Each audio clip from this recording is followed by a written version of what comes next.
Winter's coming.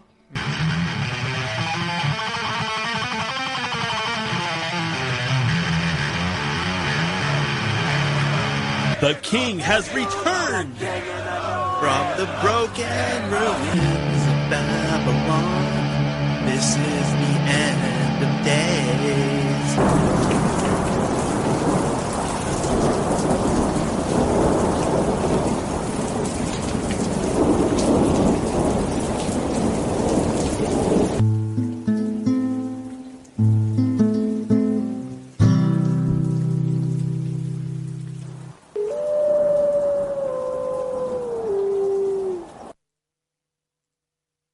Hello, and welcome to End of Days Radio. It's me, it's the DAN, the All-American Man. That's right, this is Daniel, your host of this most extraordinary program. And I'm so glad that you guys decided to join me. This is a very special morning episode, a morning edition, being taped at 10 a.m. My God, I usually don't wake up this early. But we have a special guest today. His name is Ralph Ellis. He has been researching biblical and Egyptian history for more than 30 years. Being independent from theological and educational establishments allows Ralph to tread where others do not dare. And it is through this independence that Ralph has discovered so many new biblical and historical truths. That's taken from his Amazon page, where all of his books are up. He's written a lot of books, and he's been writing books since a very long time ago.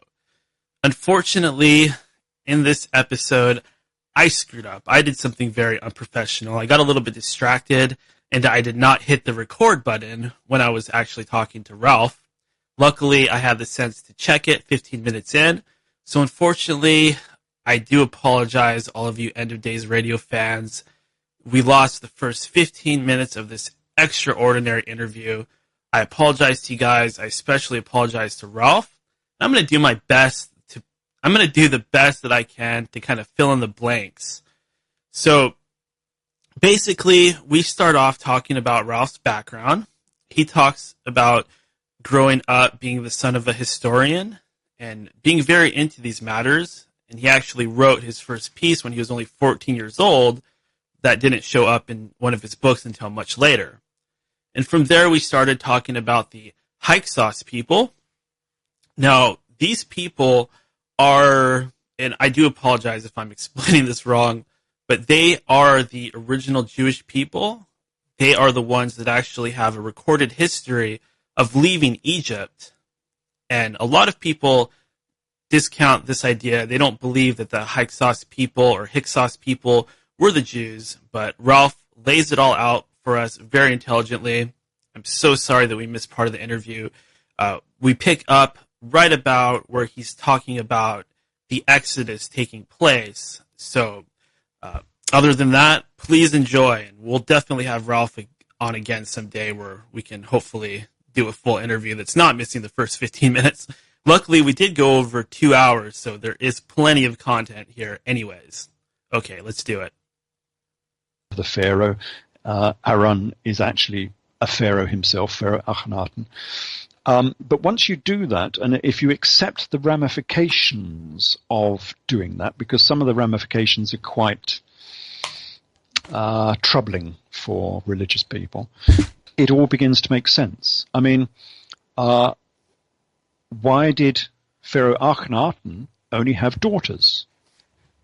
So Pharaoh Akhenaten, he has 6 daughters, no sons. That's highly unusual in human reproduction, to have 6 daughters and no sons. Why did he do that? Well, the Bible tells us, because the midwives, Shipra and Pura, killed all the sons when they were born. And so we've got a complete history of the Amarna regime and why Akhenaten never had any sons. Because there was a conspiracy to end his regime, and the best way of ending his regime was to kill off all the sons so he didn't have an heir. And that became the primary problem at the end of the Amarna regime, because he didn't have an heir, so there was no pharaoh to follow him. And that's why we had all of this era of short-lived princes who we're not quite sure where they came from, who followed on from Akhenaten, because they didn't allow him to have an heir. So, yeah, the history all fits together seamlessly, very, very seamlessly. So just to reiterate, we've established that the Hyksos people were actually the Jewish people, and the Exodus was actually caused by what the Pharaoh Akhenaten was doing. He had an unconventional religion of worshiping one god named Aten, and this caused the whole split. And how does Moses fit into this? Was he a real character? Yeah, he was the brother of Akhenaten. The brother of Akhenaten in real history was called Moses. His name was Tuthmoses. The only thing the Torah has done is omitted the actual name of the brother. So Moses just means son of. But you've got to have a son of something. But of course they didn't want to write son of Thoth because you're not supposed to have other gods. This is where the whole idea of monotheism gets in the way. They couldn't call him Thothmoses because that would give the game away, and it would also show that they were following other Egyptian gods. So they just deleted the first bit and called him Moses instead, which just means son of. All of the pharaohs were the son of a god or other. So you have Ra Moses, Ar Moses, Tuth Moses, and he was just another of the Moseses. And again, we have this from Manetho, the Egyptian historian, 3rd century BC, who says that the leader of these band of maimed priests and lepers, theological lepers, of course, not real lepers. This is the Amarna story again. When they were pushed out on their exodus, the small exodus of 80,000 people, the leader of this group was called Osaseph. And Osaseph, Seth means son of again, the same as Moses does. And he was the son of Osiris. So again, it's an Egyptian name. He was the son of Osiris. And when he took his people and ended up in Jerusalem, they changed his name and he was called Moses. So it's pretty obvious that Osaseph is the biblical Moses because it's the same story again. So Osaseph was the brother of Akhenaten, the same as Tuthmoses. So yes, we have all of these characters. Now, when you say Moses, is this spelled the same as the Egyptian god Thoth? Thoth. Yes, that's right. In Egyptian, we're using sort of slightly bastardized Greek renditions of these names. In Egyptian, he was called Jehuti. And of course, we don't exactly know how they pronounced it. But if you take Jehuti and turn the D into a T, which often happened, you get Tehuti, Tahut, Tohoth, and that's where Thoth comes from. So it's a Greek rendition of Jehuti. So Thothmoses is the son of Thoth, the ibis god of Egypt. That's where he got his name from. And of course, we don't know where these characters went to. So we had the Amarna regime. All these characters disappeared from the historical record. We don't know what happened to Akhenaten. We don't know what happened to his brother. We don't know what happened to Nefertiti. All we know is they went missing because their regime failed, and their tombs are empty.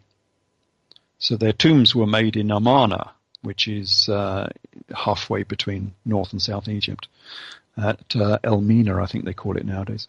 And the tombs there were abandoned and empty. They were never used. Oh, they were never used? They weren't robbed or anything? It's like sealed off? They were not completed. They had these big shaft tombs that went down, same as the ones in the Valley of the Kings, but they were never finished because the regime failed before they'd ever managed to finish them. So where did they go to?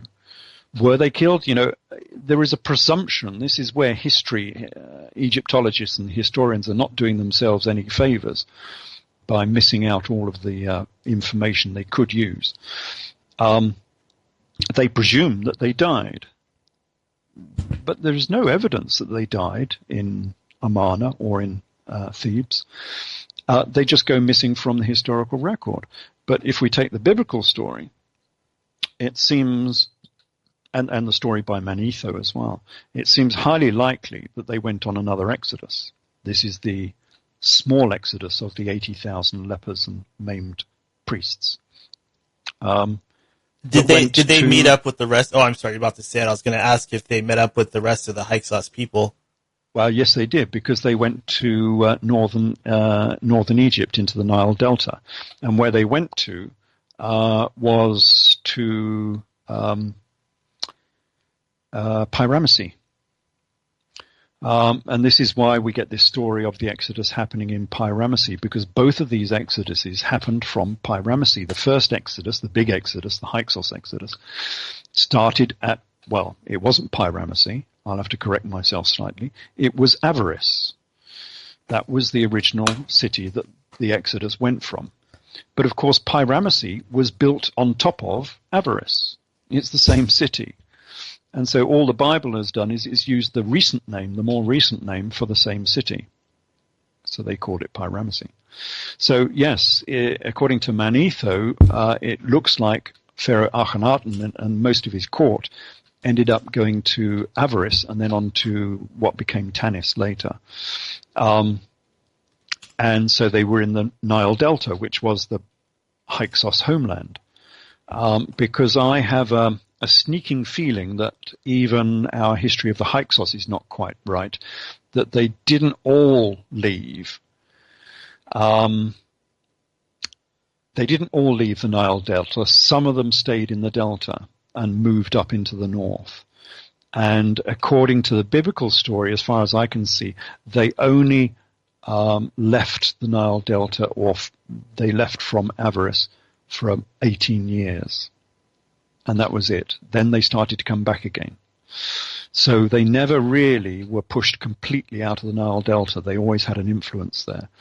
And that's why we have these stories about the biblical family coming back into Egypt. You know, the Joseph story, coming back into Egypt, where he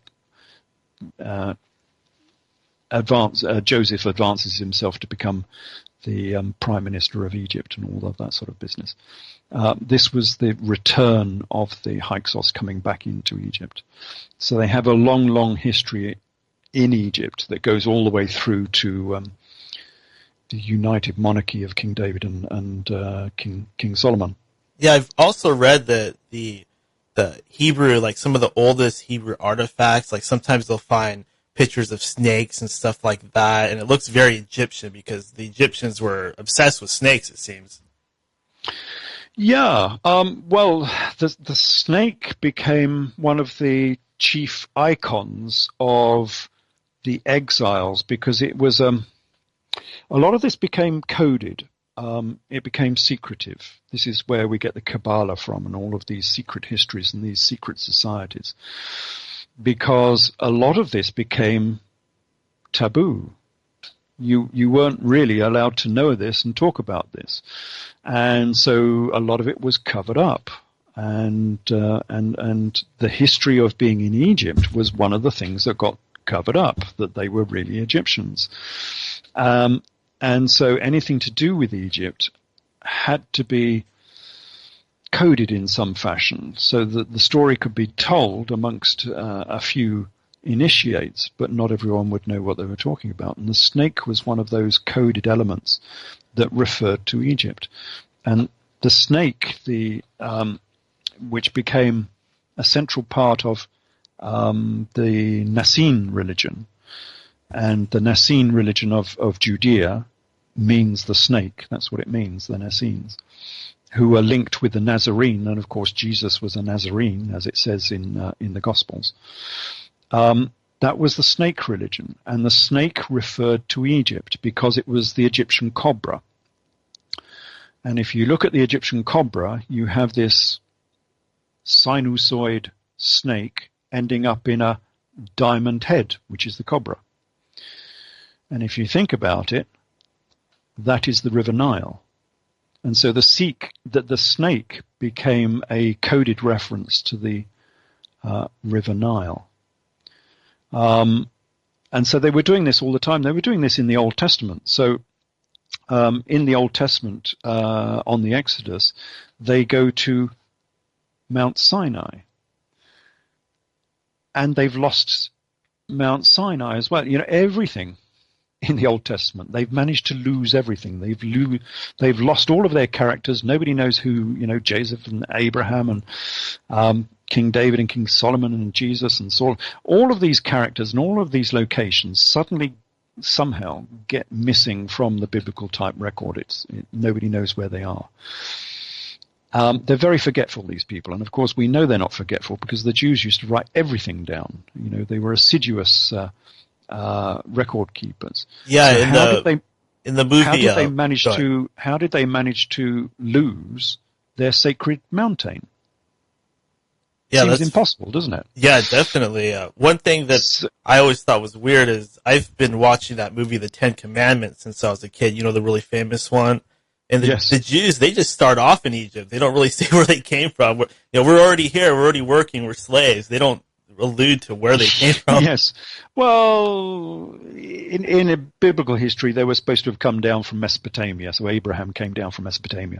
Abraham started off in Edessa, just below Edessa at Haran, and then went down into Egypt, which sort of that concurs with the Hyksos story as well, because a lot of people say the Hyksos came down into Egypt from Mesopotamia. So it does sort of match. It does concur with biblical history. But anyway, on their exodus, they managed to lose their precious mountain of God. So how did they lose their mountain of God? Well, like the snake iconography, they didn't lose it. They just don't want to admit the truth of what it is because it changes their story somewhat. So they've deliberately forgot it because they don't want to know where it is. And we'll come across this again with the Jesus story because they don't want to know who these characters were and where these locations were. So how do we find Mount Sinai? Well, it's quite easy, actually, because we just look at how it's described. I mean, these people were coming out of Egypt, and Mount Sinai is the biggest mountain in the area. It's sharp and difficult to climb. It's small enough that you can cordon it off, so you can put a rope around it and stop people touching it because it was sacred. You weren't allowed to touch it, which rather infers that it's quite a distinct mountain. You know, it doesn't rise up slowly into a mountain. It sort of comes out of the ground as a bit of a cliff sort of face, if you can put a rope around it and cordon it off. And at the base it has a cave inside it, because God, actually, if you read the text, it says that God was inside the pyramid. He wasn't on the top. He was inside it. So there's a cave inside it. And at the bottom of Mount Sinai, there is a black pavement, a smooth black pavement that you weren't allowed to walk on with your shoes, that looked like the night sky. So where do we find a mountain in this region that has all of those criteria? Oh, and it was on the edge of the desert as well. Well, there are no mountains in Egypt, for starters. That's why people keep looking over on the Sinai Peninsula. But we know for many other reasons that they didn't go to the Sinai Peninsula. I mean, the Sinai Peninsula is a desert. You wouldn't last 4 days in the Sinai desert, let alone 40 years. So where is this mountain? Well, there is only one mountain that conforms to all of those requirements, and that is the Great Pyramid of Egypt. Oh. And that is Mount Sinai. So if we look at the Great Pyramid of Egypt, it is the biggest mountain in all of Egypt, the biggest pyramid. It is sharp and difficult to climb. It is on the edge of the desert. It is small enough that you can put a rope round it so people can't touch the thing because it's sacred. It is a mountain of the gods. It does have a cave inside it where God could live. And if you look at the eastern base of the Great Pyramid, there is the great black basalt pavement, just as the Torah says. At the base of Mount Sinai, there is a great, well, it doesn't say basalt, there is a great pavement that looks like the night sky. That is the Great Pyramid. And so we're back in Egypt again. And the reason they won't admit that their mountain of God is the Great Pyramid is because it changes the nature of Judaism. Judaism is all supposed to be completely separate from Egypt. It's nothing to do with any other religion. It's a monotheistic religion, completely invented by the Jews, nothing to do with anything else. And suddenly their sacred mountain is the Great Pyramid of Egypt. And again, this kind of messes with the Egyptian side of things too, because they keep saying that the Great Pyramid is a tomb and the rest of the pyramids are tombs, and that doesn't really align, it seems. That's why historians won't entertain this either, because it upsets traditional history as well, Egyptology, because they, as you say, they say it's the tomb of, it's the tomb of, I forget which pharaoh they said now, Khufu. Oh, yeah. It's supposed to be the tomb of Khufu, but of course we know it's not the tomb of Khufu because it has no identification whatsoever within the whole of the pyramid, and no pharaoh in his right mind would ever be buried in a tomb that didn't glorify his name and glorify the name of the gods. Yeah, it's just unheard of. I remember they try to hoax it or something like that. They try to write a little K in there or something like that. Yeah, in one of the top chambers, which is totally inaccessible, a British explorer wrote Khufu, and it's fairly obvious that he wrote it himself. And they say, oh, it must be, there you go, it must be the Pyramid of Khufu because we found this daubing by this engineer that was making the pyramid, 5,000 years ago. He daubed this thing that said Khufu on it. Well, it was spelt wrong and it was in an absurd location. Doesn't identify that pyramid with Khufu whatsoever. And these pyramids were not tombs. No mummy has ever been found in a pyramid because they are not tombs. They are cathedrals. They are cathedrals to astronomy, to astrology, to the stars, to the heavens. They are sacred mountains, just like Mount Sinai was a sacred mountain inhabited by God. These were mountains to the stellar gods. And so the Great Pyramid at that time was the premier astronomical site in the whole of Egypt because it had a platform on the top. It's still got a platform on the top. And in ancient times, I know there's no evidence for it now, but in ancient times I'm convinced, and I've done a lot of research onto this, it had a stairway that took you to the top of the Great Pyramid. And this was the biblical stairway to heaven. This is Jacob's ladder. Jacob's ladder went up the side of Mount Sinai to get to the top of the mountain of God. It was the stairway to heaven. And from the top of the Great Pyramid, of course, it was the premier astronomical observatory anywhere in the world because it was, 160 meters up in the air, above all the smoke of the fires of the cooking fires of Cairo. You could see the whole of the cosmos. And that's where they did all of their astronomical observations. It also aligns you because you've only got to look, down the causeway, and the causeway will align you with certain astronomical points. So it's very, very useful from the point of view of an astronomer.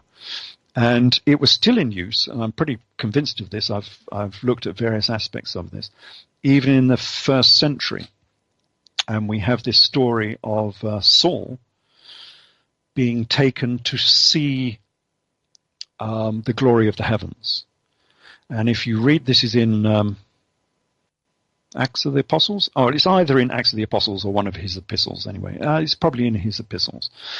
And he, as a teenager, I think it was probably during his bar mitzvah, because they keep mentioning this special rite, was taken to a special place and taken into the 7th heaven. He didn't quite get to the 7th heaven. I think he only got to the 3rd heaven.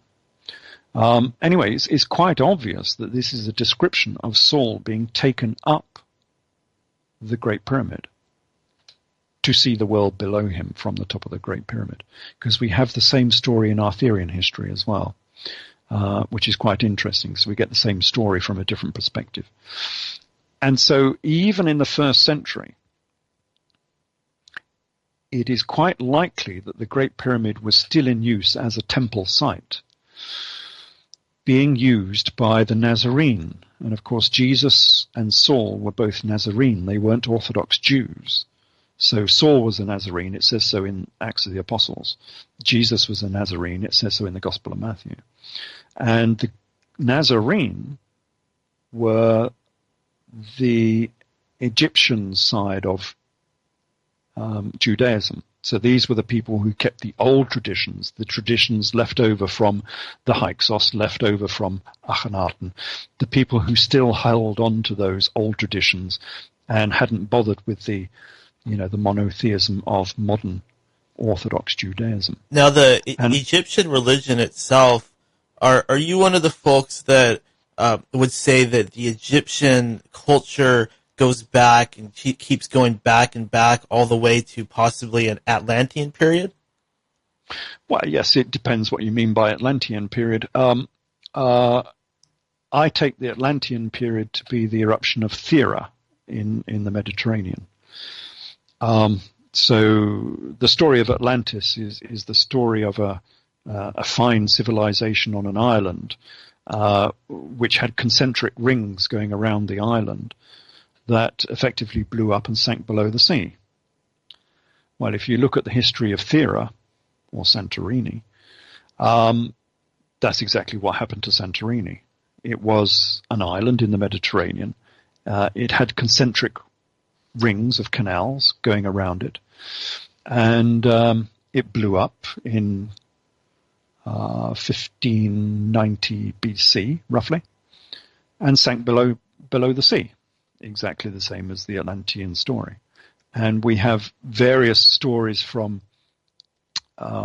Greek history and from biblical history which confirm that everybody knew about this when it happened. I mean, you could hardly miss it. It was the biggest event in the Mediterranean in the last 3,000 years, 4,000 years.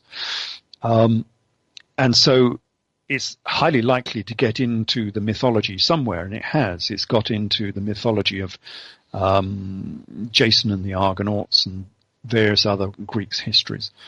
And it is also the central element of the Exodus story. So this is the first Exodus we're talking about, the Exodus of the Hyksos people. Why did the Exodus of the Hyksos people actually happen? Well, it happened because of Santorini. And we know this because the plagues that were set upon the Egyptians all come from the eruption of Santorini. So perhaps the best one is, I suppose, is the ashfall. So God says to Moses, take you handfuls of ash from yesterday's hearth and throw them into the air, and it will become a small dust across the face of Egypt. Well, ash falling all over Egypt in about 1500 BC. You could not get a better description of the long-range fallout from a large volcano, which is exactly what we had in Santorini. And then we have the Israelites, when they go off on their exodus, following a pillar of fire and following a pillar of smoke. Well, what's that? Well, that is an eruption again. And then when they get to the Sea of Reeds, it wasn't the Red Sea, it was the Sea of Reeds, you have the parting of the waters. Now, when do waters recede and come back? During a tsunami. And Santorini would have been a subduction tsunami, and so the Mediterranean would have gone out. It would have disappeared. And since this was perhaps the biggest eruption the Mediterranean has ever seen, and if you were in the Nile Delta region, it is very flat, the sea would have disappeared for miles. I mean, it might have gone 5 or 10 miles and just disappeared. And of course, quite likely that Pharaoh's army thought, well, this is a bit strange. We'll go out and have a look at this. All the fish flapping around on the ground because they've all been left in high and dry in the middle of nowhere, going out, collecting fish and looking at this wonderful miracle as the sea disappears. And then, of course, the sea rolls back in again, just 15 minutes later or something. And it rolls back in again, and it takes the whole of the Egyptian army. Now, we can be quite certain that that is a real event because this is what has been called recently in a famous book, a black swan event. How could you predict or write about something like that happening if it was outside your experience? What they've done is they've linked an ashfall, a pillar of fire and smoke, and a tsunami together. Now, how could you link all of those three aspects together into one story if you had never seen a marine eruption? The Black Swan event comes from the discovery of Perth in Australia. I don't know if you know this. What are swans? Swans are white birds. Who would have predicted that there would be a jet black swan? But of course, if you go to Perth in Australia, the swans are all black, which is why these are known as black swan events. How could you ever predict that you would get a tsunami, an ashfall, and a pillar of fire and smoke all together in one story? That, to me, means it is guaranteed that this is a true story. This is the Exodus story. And the only thing that fits that true story is the eruption of Santorini. So that gives us a date. That gives us a date because Santorini erupted, and we know this pretty well, I think, from the carbon-14 dating, because they've taken some very secure carbon-14 dates from trees that were actually trapped in the ashfall. Is this the reason the Egyptians let the Hyksos people go, because of these crazy disasters? No. I think this was the reason for the civil war. So they had this eruption, and I think they've developed the story a little bit. I think the eruption happened first. So they had this eruption. There was the small dust throughout Egypt. There was the tsunami and all the rest of it.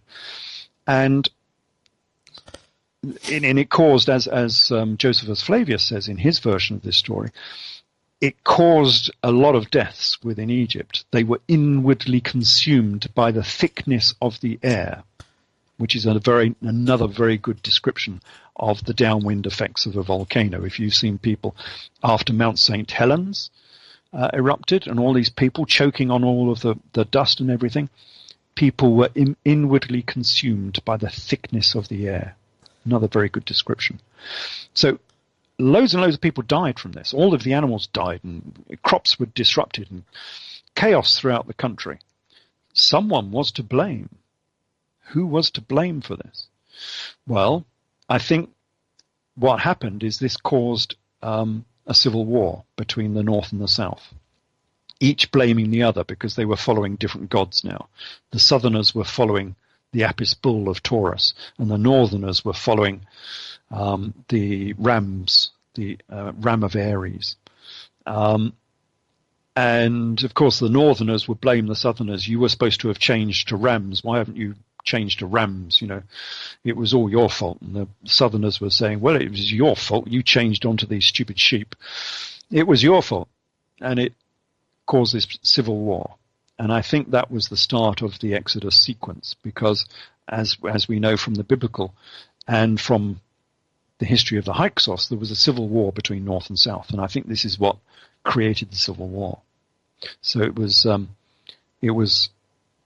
created, it was fermented by the eruption of Santorini, but then it was the civil war itself that caused the Exodus. And so we have a date, a very precise date, because we know when the Hyksos Exodus happened, and we know when the eruption of Santorini happened. So the eruption of Santorini was about sort of 1590 odd BC. During the reign of Ahmose I. And that is the era of the Hyksos Exodus, of course. And, here's another interesting point, because we have an Egyptian description of the Exodus. So now we have the same events from a different perspective. So on the Tempest Stela of Ahmose I, and it's called the Tempest for a reason, because it is the Exodus, we have a description of the Exodus story from the Torah, and it's the same story. So we have this description of this contention, this civil war, and the southern Egyptians buying off the northern Egyptians to send them on an exodus. So rather like the Torah story, which is not quite how most people understand it, most people understand that the Israelites were kicked out of Egypt and so on by these evil Egyptians. That's not actually what it says. What it actually says is they were bought off. And how does it put it? The Egyptians gave us presents so we might leave Egypt. So this wasn't quite extortion. This was tribute. They were given tribute to leave. You know, if you leave, we'll give you X million in gold. And what they gave them was gold, silver, oil, and cloth. That's what it says in the Torah, to induce the Israelites to leave. And on the stela of Ahmose I, he says he gave gold, silver, oil, and cloth to these other Egyptians in order to leave Egypt. It's the same story, but completely independent from the biblical story. That does beg a question, because, once again, going back to that old Charlton Heston movie, The Ten Commandments, when they're by the mountain and they're using the gold they took from Egypt to put together the golden calf. Is this golden calf thing real? The Apis bull? What's going on there? Well, yeah, and that's an interesting part, because why did Moses take Apis bull worshippers, because that's why they had a golden calf, they were Apis bull worshippers, on his exodus going out of Egypt? I think it's Manetho who describes this perhaps the best. And he was saying that there were different factions on this exodus. And so the leader of the exodus, who was called Osaseph, who changed his name to Moses after the exodus happened, had to put a test before the people to see if they were followers or not. And so he made them eat the flesh of the bull to see if they really were shepherd kings or not, followers of the shepherd kings. Oh, so he's testing them. Okay. Yeah, he makes them eat the sacred bull, which, of course, an Apis bull worship would never do. It's like giving a pig to a Muslim, or giving a bull to an Indian, to a Hindu. They just wouldn't eat it. So he's testing them by giving the meat of the sacred animal in order to test them. So this is why they ended up with strange factions, who who weren't actually followers of this Moses guy at all. It's like all civil wars. Who's on one side in a civil war and who's on the other side? You've got no idea, really, because you can't tell them apart. It's just in someone's mind, which faction they belong to. Very difficult sometimes, civil wars. So yes, there was something else I was going to mention there as well, because so you're I'll talking think about it in a about minute if we carry on. Gold tribute and things of that nature, paying off the Hebrews to leave. They weren't giving them gold and jewels and stuff because they were afraid of what was going on. They were paying them to actually leave Egypt. Very different than our biblical account, or what we think of the biblical account. What you think is the biblical account, but that's actually what it says in the biblical account. It says they were paid to leave. And likewise, the Israelites, Moses was given these tributes of gold, silver, oil and cloth in order to leave. And it was from those items of tribute that they made the tabernacle and they made the Ark of the Covenant. That's how they made them. That's what all of this cloth was for. So they could make, quite obviously, the agreement was, we're not going to leave unless we can have a temple. How can we leave without a temple? So they had to make a mobile temple before they could leave, and that was part of the agreement. So they needed all of the materials in order to make this hugely expensive mobile temple before they could go on their exodus. And that was obviously part of the agreement before they left. So again, we see that the story matches very closely with Egyptian history, which does put a slightly different spin on the story. But it does mean that we can now place it within the historical record quite accurately. We know that the first Exodus happened in, call it about 1570 BC. So the eruption was in 1590, and it probably took about 25 years before the civil war got to such a state where they actually had to leave. And so we can date the Exodus quite happily. And it begins to make sense because, of course, all of the historians say they cannot find any evidence for the Exodus. Well, if you're looking in the 1300s for the Exodus, of course you can't, because you're looking in the wrong era, and this is something that happens in the New Testament as well. But if you look in the right era, then you begin to find evidence for the Exodus. For instance, one of the first things they do on the Exodus is they destroy Jericho. Now, Jericho was destroyed in about 1560 BC by the Hyksos. But if the Hyksos were the Israelites, and they had their Exodus in about 1570 BC, well, now it all begins to link up. So what it means is this story, which we think of it as being a story, the Old Testament story, is actually an Old Testament history. It's real history if you know how to interpret it. So the destruction of Jericho is probably exactly as it says in the Old Testament.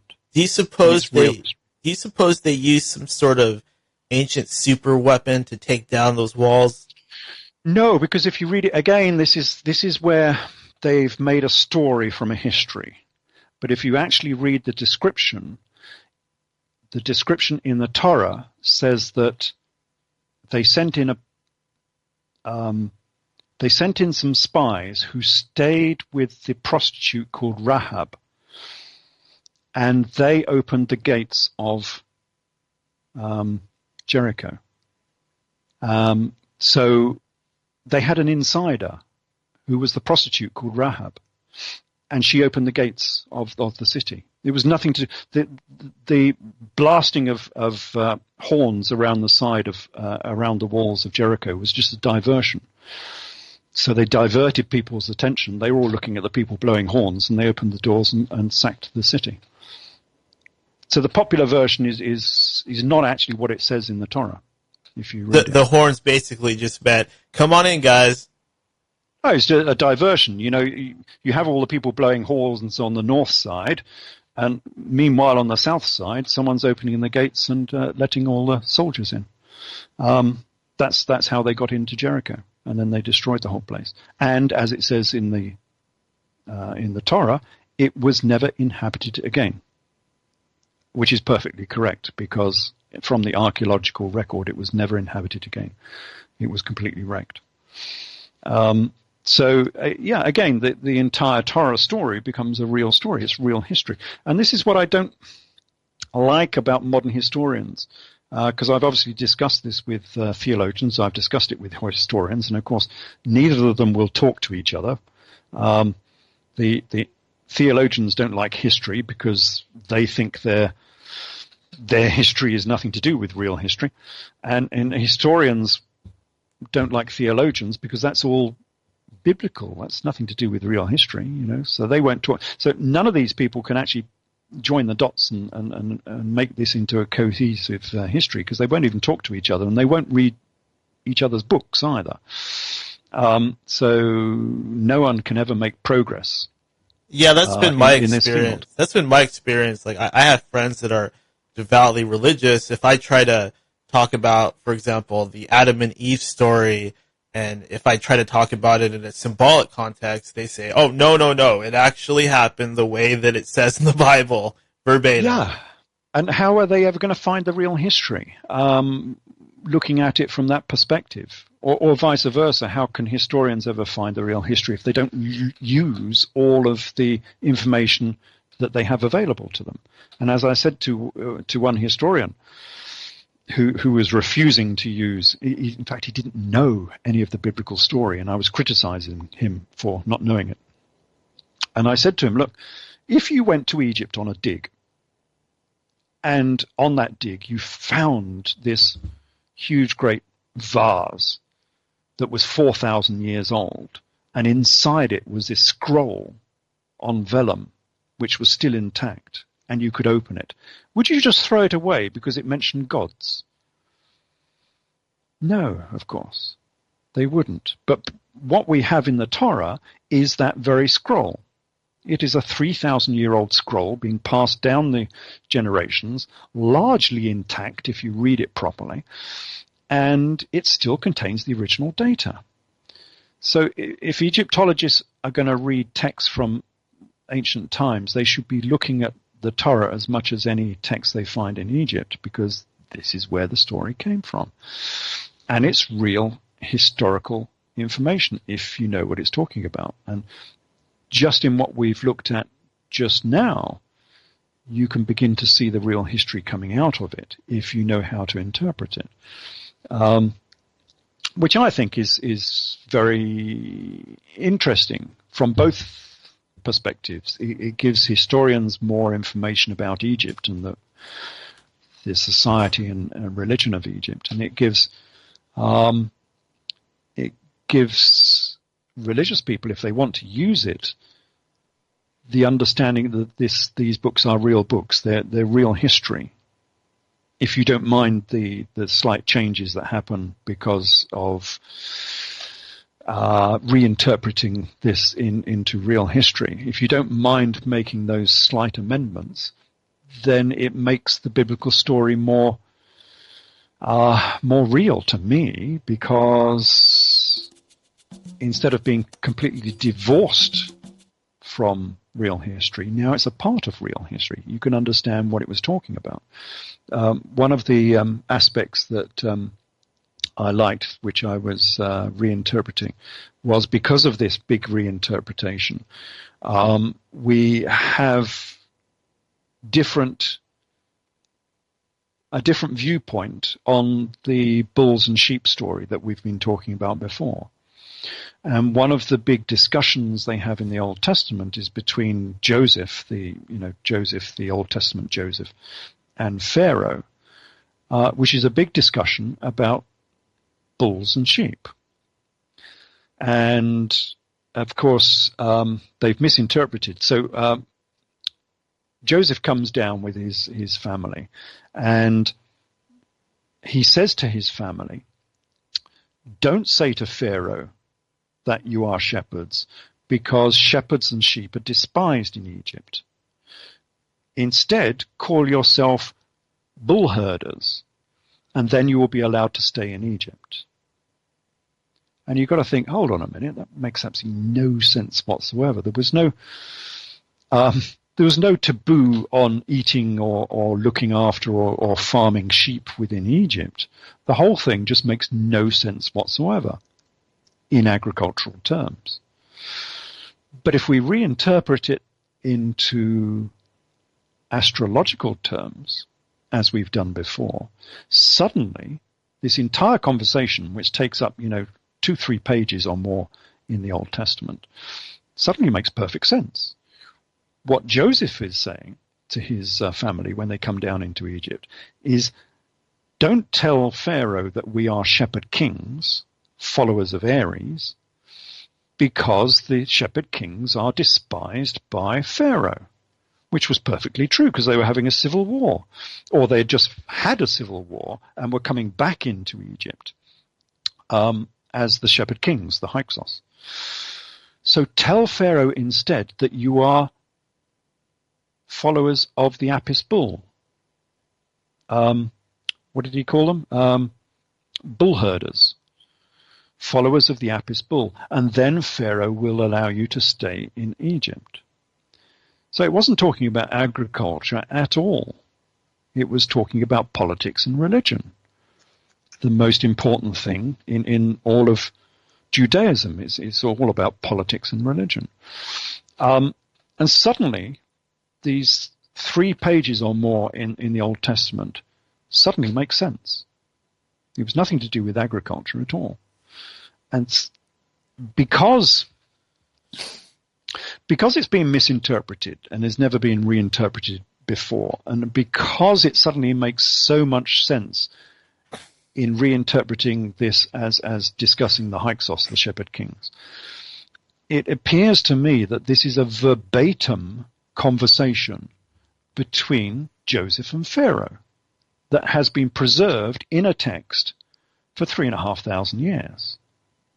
And I find that quite fascinating. We actually have a conversation between two people from 3,500 years ago, a verbatim conversation, because it makes perfect sense. And it's not been made up. There's no way that this conversation has been made up. And that, to me, is really fascinating, that you can actually preserve something as tenuous as a conversation between two people for 3,500 years. And to me, that sort of makes the whole story sort of more historical, more believable. Although I interpret everything, of course, from a secular position, not a religious position, because I'm not religious. But it's still fascinating. Ralph, would you mind breaking for about 5 minutes, and then I'd like to come back and maybe get into Jesus a little bit? Sure, yeah, let's do that, yeah. Okay, just going to use the bathroom, and I'll talk to you in about 5 minutes. Okay. Hello, Ralph. Yo, back again, yes.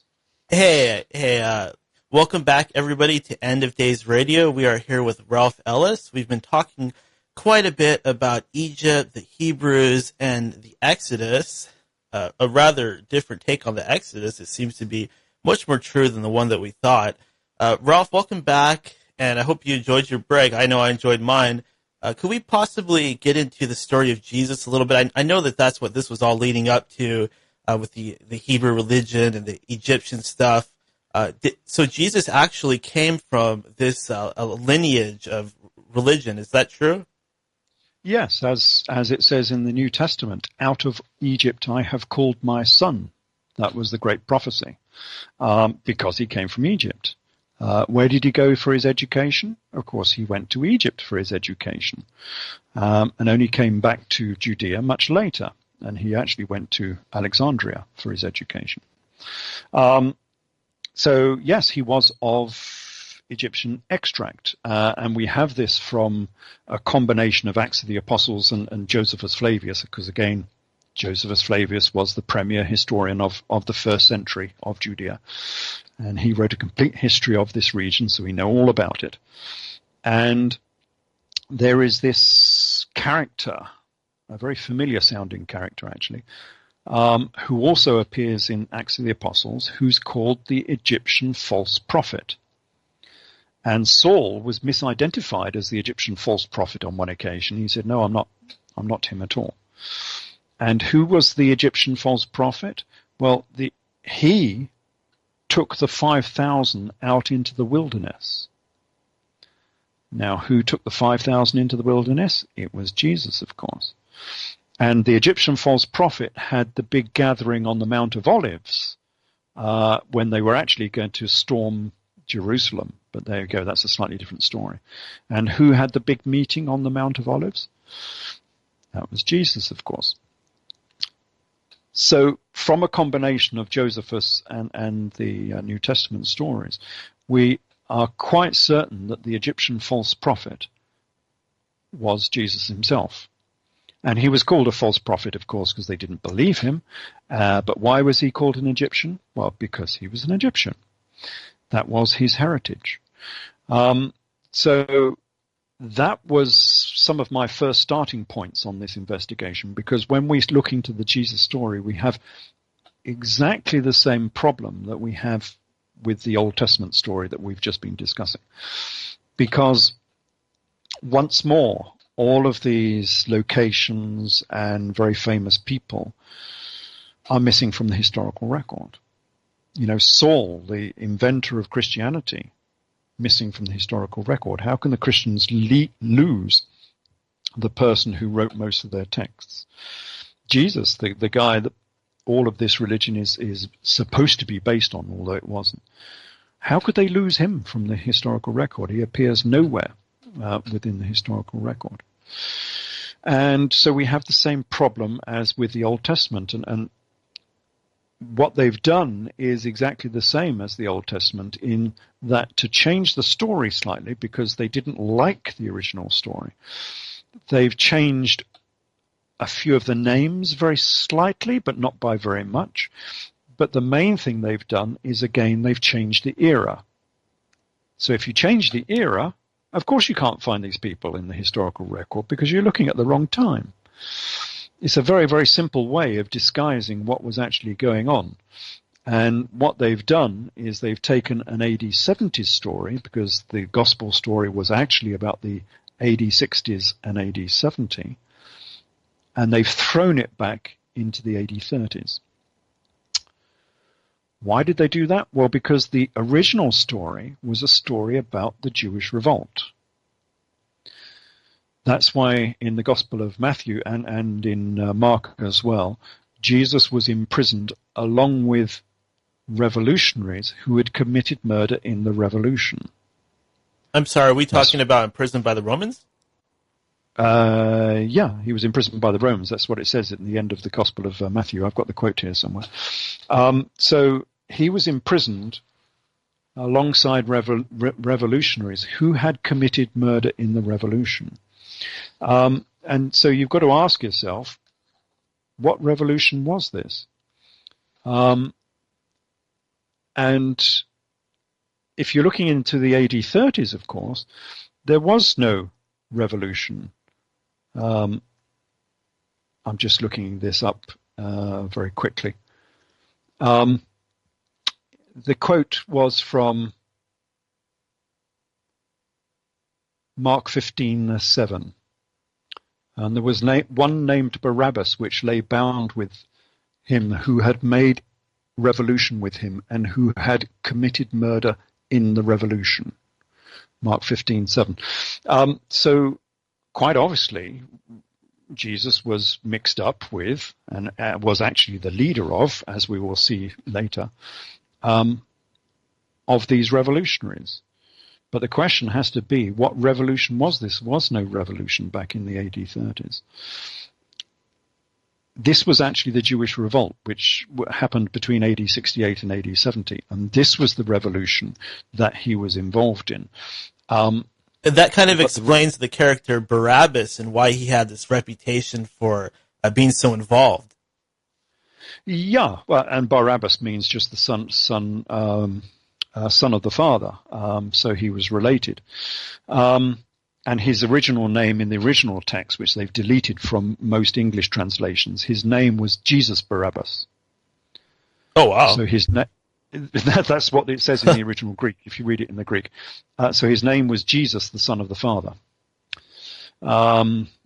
And why did they transfer this history back into the AD 70s? Well, because they didn't want you to know what this was about, because this is a Roman story. It was written by the Romans, and I say it was actually written mostly by Josephus Flavius, again, our favorite historian, because, well, one reason is because I say that Josephus Flavius was Saul. And we probably haven't got time to go into that, but it's worth reading. I've written about 350 pages on that, proving that Saul was Josephus Flavius. And that changes the story somewhat to begin with, because it means it has to be an AD 70s story. It can't be earlier. So you go much deeper into this particular issue in one of your books. Oh, yes. This is in the book King Jesus. So this is part of the King Jesus trilogy, which starts with Cleopatra to Christ. Okay, so for those of you out there that would like to have a little more confirmation on that, that's the book you got to pick up and read. Yeah, it's actually in King Jesus. It's the second part of the trilogy. And that has the whole discussion on why Saul is Josephus. And it all fits together, but it does change the story somewhat. And one of the effects of that is it does mean it has to be an AD 70 story.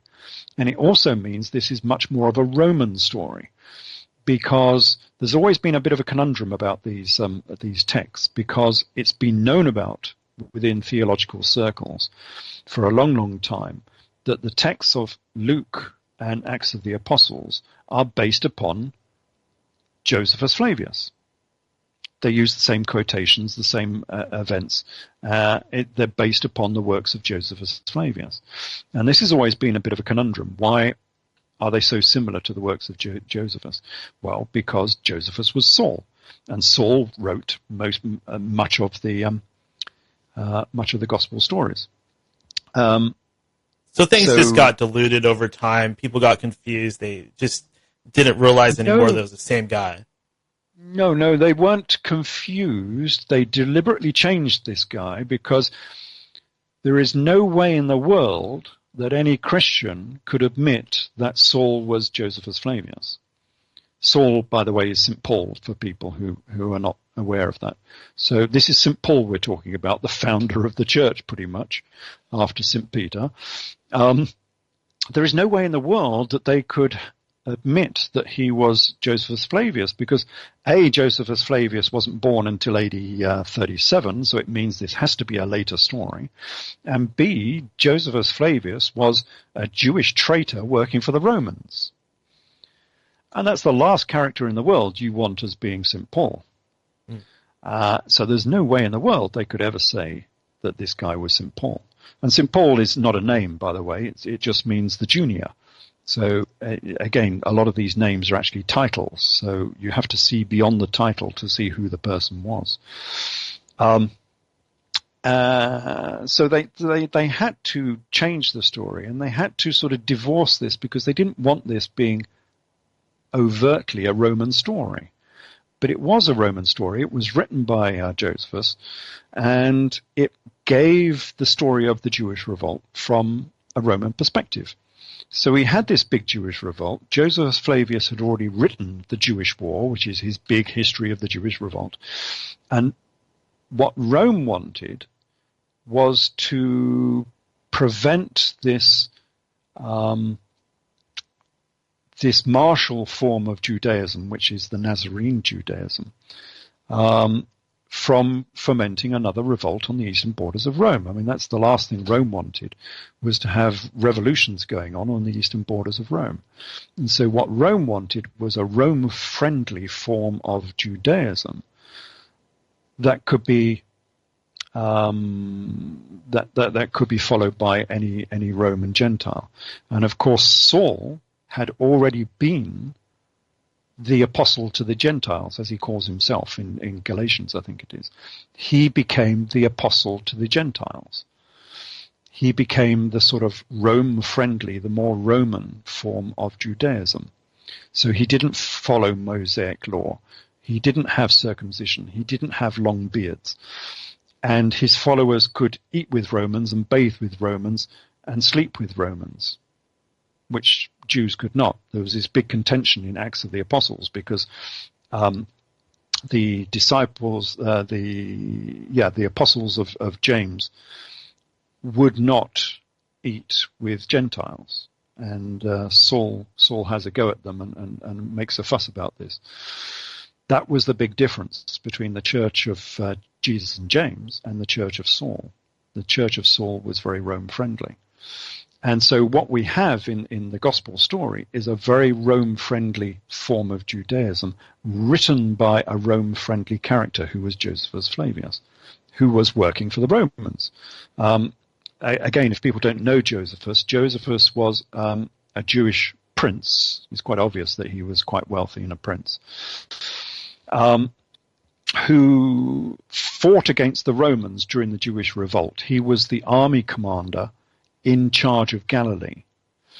Funnily enough, fighting a person called Jesus within Galilee in AD 68 during the run-up to the Jewish revolt. You say fighting? They're fighting. Yeah, he was the army commander in charge of Galilee, and his primary enemy was a guy called Jesus. And of course, if you look into Acts of the Apostles, we get the same story where it says, Jesus says to Saul, Saul, Saul, why are you persecuting me? It's the same story. They were his primary enemy was this guy called Jesus of Gamala. And funnily enough, Professor Eisenman says that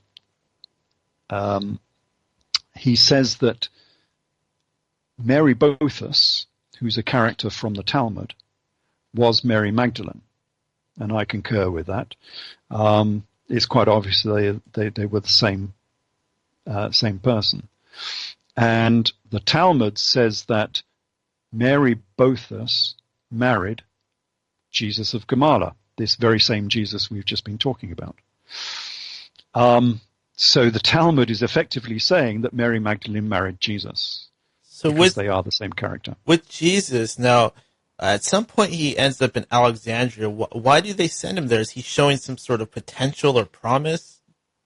No, he was a prince. He was a king. So all of the princes of Egypt would go to Alexandria for their education because that was the big university of the aristocrats who had an Egyptian heritage. In fact, for much of the Greek world as well, because it became a very influential Greek city. Did they have the big, massive, famous library at this point? Oh, yes. Yeah, the library would have been there, and the university would have been there as well. Oh, wow. The Temple of the Muses, as it was called. It all ties together then. He had access to an incredible amount of information, it seems. Oh, huge amount, which is why most of the biblical story is based on Egyptian texts. So the Lord's Prayer, which is an Old Testament document, of course, comes from the Maxims of Ani. Jesus' own Sermon on the Mount is a copy of the Maxims of Ani. It came out of Egypt. It wasn't Jesus's. Psalm 104 is from the Hymn to the Arton. Proverbs 22 is from the instructions of Amenemopet. These are all Egyptian texts. This is where all the information came from. And Jesus was following in the same old traditions because he was an Egyptian prince. He was a prince who was living in Syria at the time, but nevertheless he was of Egyptian heritage. And perhaps we ought to go through some of his history and find out how he managed to end up in Syria. So he really was the King of Kings. Yeah, well, as it says in the New Testament, he calls him a king on about 32 occasions, if I remember correctly. He was called a king at his birth, and he was called a king at his death. There is no two ways about it. He was a king. They try and give this stupid carpenter story, but that's not what it actually says in the Greek. In the Greek, it says he was a tekton, and a tekton means a Freemason. Wow. It's where we get the word architect from tekton. Architect means master mason.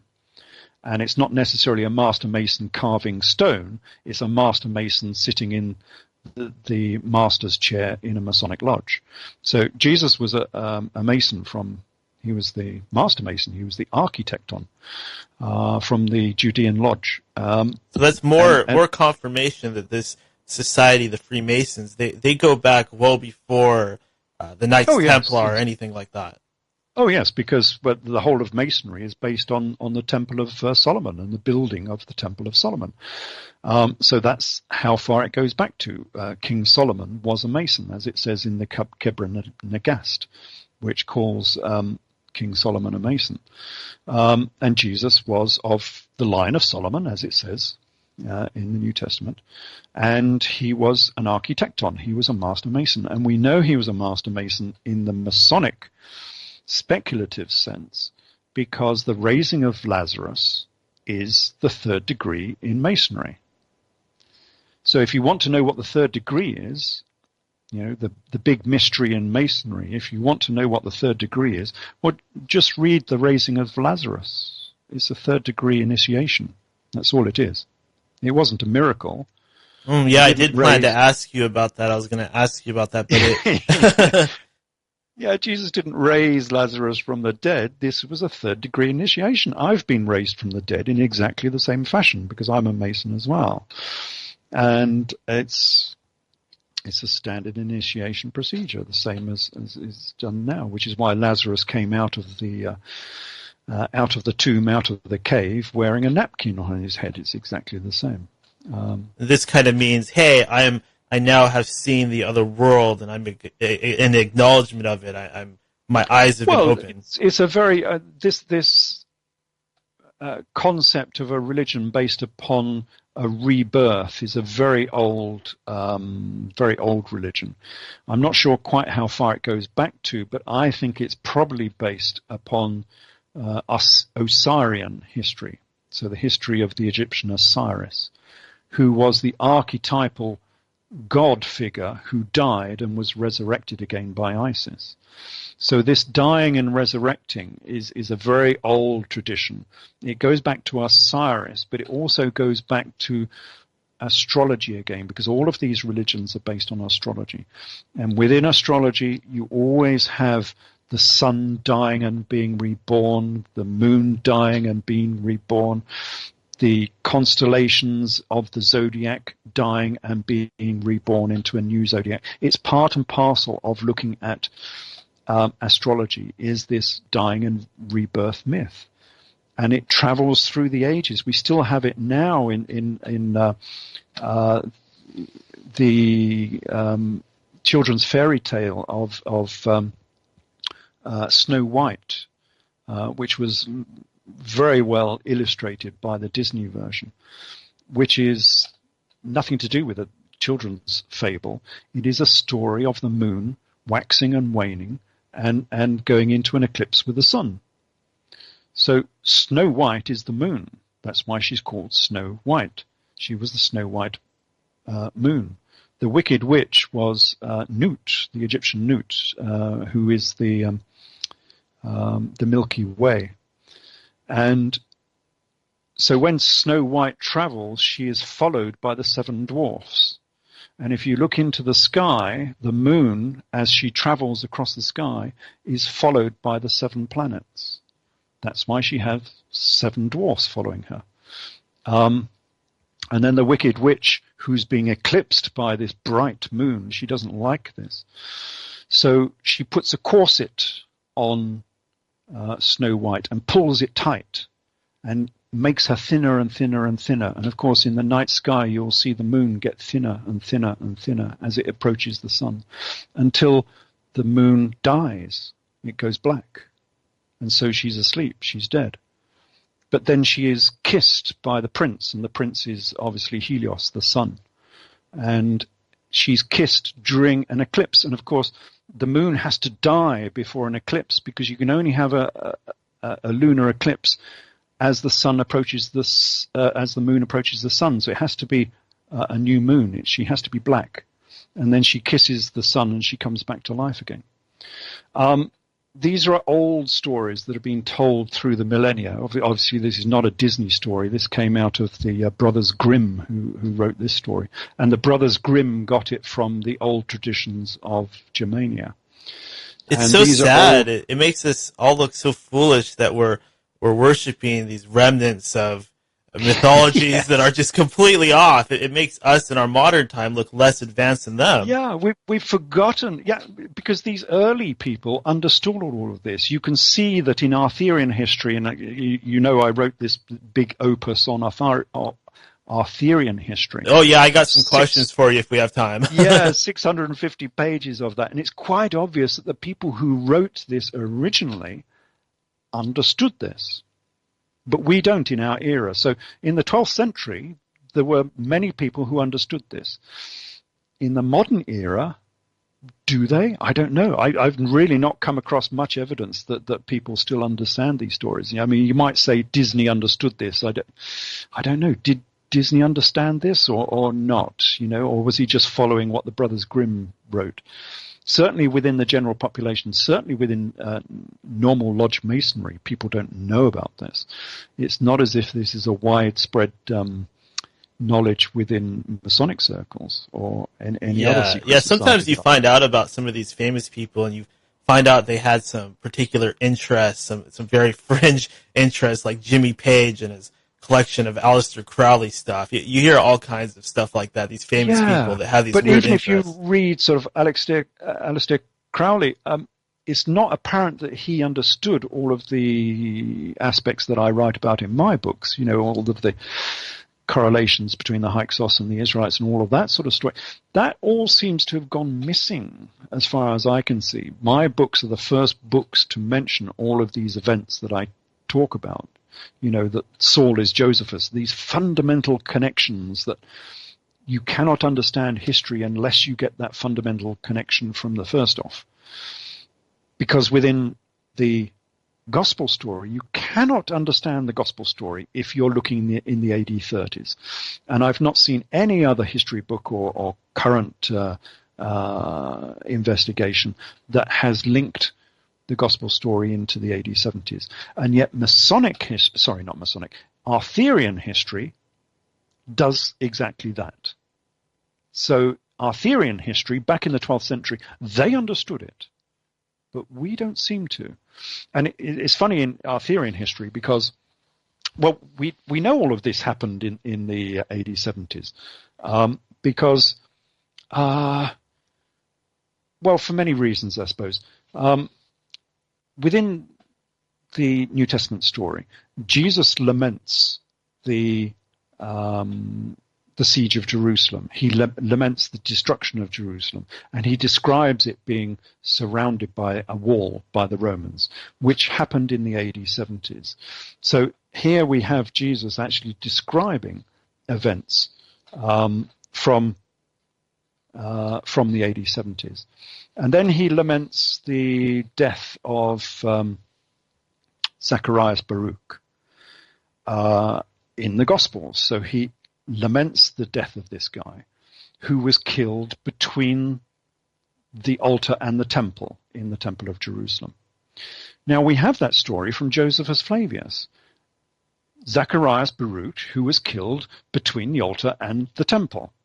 But he didn't die until AD 68. And Jesus is lamenting his passing. And you got to think, hold on a minute, this is an AD 60s, AD 70s story. Nothing to do with the AD 30s at all. And then we go into Arthurian history. And Arthurian history has a real problem because the primary hero of Arthurian history, which is a bit strange for a 6th century king, but anyway, the primary hero is actually Josephus of Arimathea, the guy who took Jesus down from the cross. And they have a real problem with this because he is actually said to be the traitor. So, and I found this very heretical when I first read it, but if you read Merlin Grail, it says that Joseph of Arimathea was the traitor who betrayed Jesus to the Romans because Joseph of Arimathea was working for the Romans.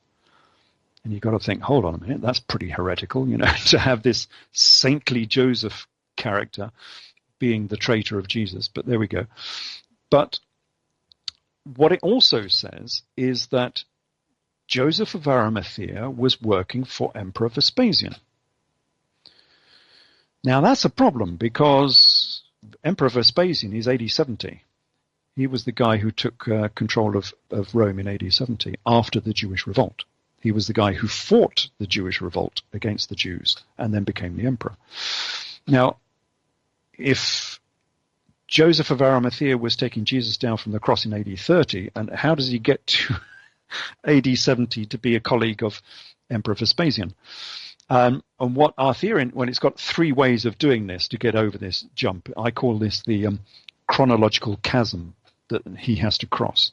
And one of the best ways I like is in History of the Holy Grail, where he's at the crucifixion scene, which has to be AD 30, of course, because that's what everybody says. So he's at the crucifixion scene, and then he's put into jail by the Romans, and he goes to sleep in jail for 3 days and wakes up 40 years later and doesn't realize that 40 years has passed. So he wakes up thinking only 3 days have passed, and he gets rescued. And who does he get rescued by? Emperor Vespasian in AD 70. And that's how they overcome the chronological chasm between the Orthodox date of Jesus' crucifixion in AD 30 and his real crucifixion, which actually happened in AD 70. And so, yeah, that's the real story, and that's how they cover it up, and that's how our theory in history gets so muddled with the gospel history.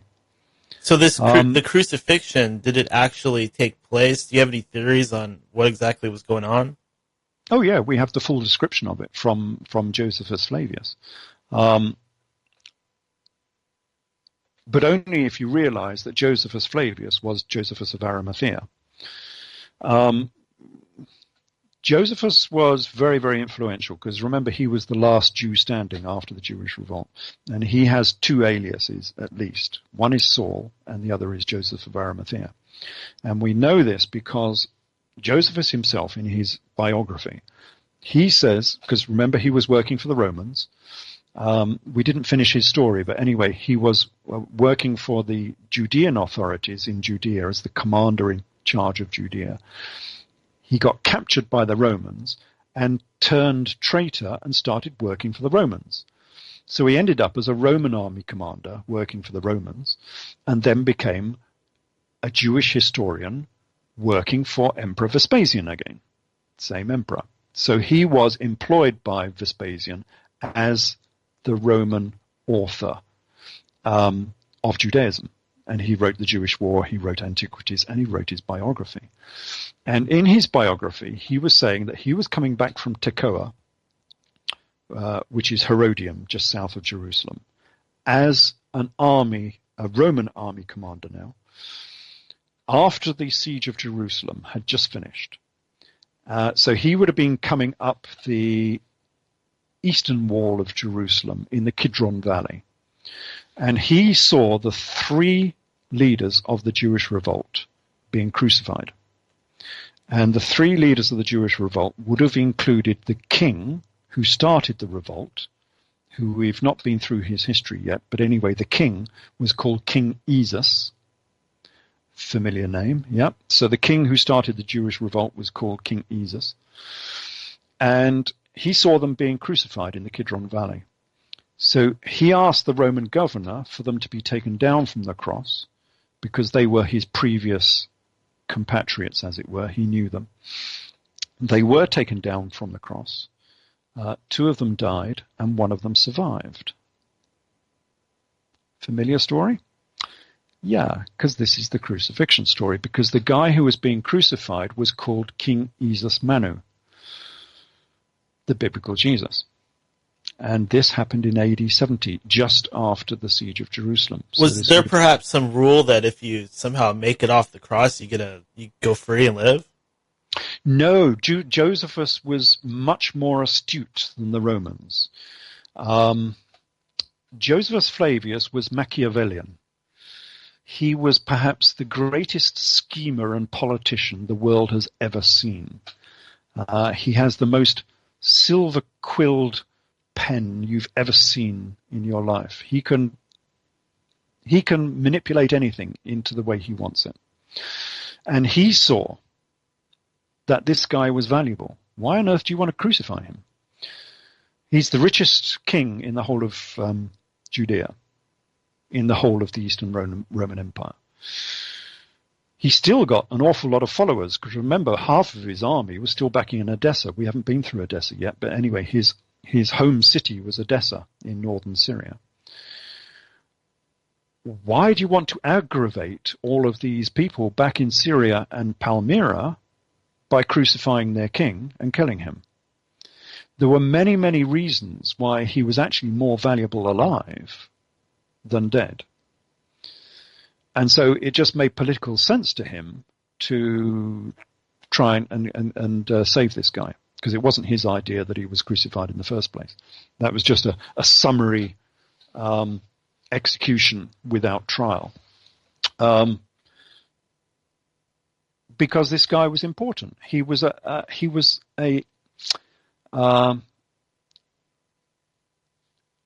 he could be, well, perhaps the best way he could be used was because Josephus himself had already given the star prophecy to Emperor Vespasian when Vespasian was just a commander. So when Josephus surrendered to the Romans in Jotapata, so he was defending this town called Jotapata, and he surrendered to the Romans eventually. He surrendered to Commander Vespasian. You get the same old characters keep coming around and around in these stories. Same old people, same old events. And so what he did, he was, at that time, he was working for the Jewish authorities. He came out, he surrendered to Vespasian, and he gave Vespasian the star prophecy of Judea. So he bequeathed it upon Vespasian, and the star prophecy said the next emperor of Rome would be a star from the east. That was the star prophecy, and that was quite widespread in the east of the Roman Empire, that the next emperor would be a star from the east. And he gave that star prophecy to Vespasian. And he said, well, look, you're in the east of the Roman Empire, so you must be the star from the east. And he gave it to Vespasian. But who was born under the eastern star? The star prophecy belonged to Jesus. So the original star prophecy said that Jesus would become the next emperor of Rome. And this is what the whole of the Jewish revolt was about. This is what the whole of the gospel story was about. Jesus didn't want to become the king of Judea. That was just a sideshow. He wanted to become the emperor of Rome. And we know this because when he was crucified wearing a crown of thorns, which was the ceremonial crown of Edessa, and he was crucified wearing a purple cloak. Now, the purple cloak was the symbol of the emperor of Rome. Purple means power, doesn't it? Yeah, well, it was the color purple was just so expensive that no one could afford it, apart from the Pharaoh of Egypt and the emperor of Rome. So Cleopatra used to wear purple. In fact, she had a boat with a purple sail, which was extraordinarily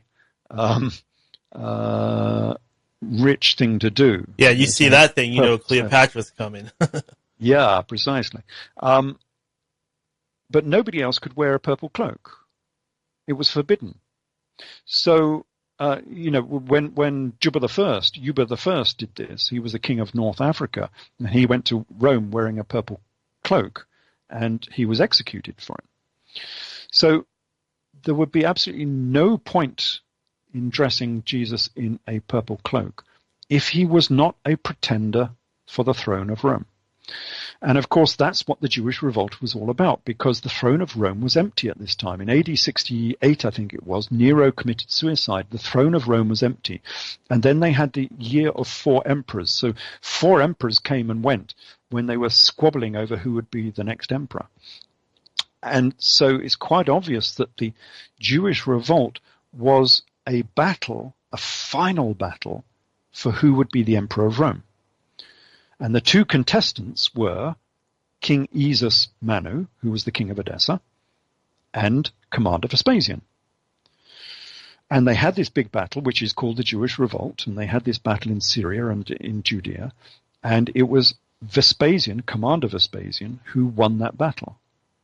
And he became the next emperor. This is why it was a battle for the emperorship of Rome. But Vespasian was nobody. He was an army commander and a tax collector.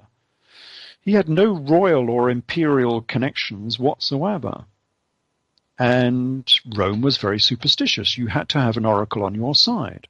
And Emperor Vespasian did not have an oracle. They tried to make up oracles about a bull charged into his dining room and bowed down before him and things of this nature, because you had to have some sort of omen that said you were somehow special. These people back then, they pretty much lived and died by the word of the gods or whatever. Absolutely. Even in Rome, people think Rome was, secular, but it wasn't. It was governed by the gods, the same as anywhere else was. And what Vespasian did not have is an oracle. But Saul, this is Josephus Flavius, had an oracle that he could give to Vespasian.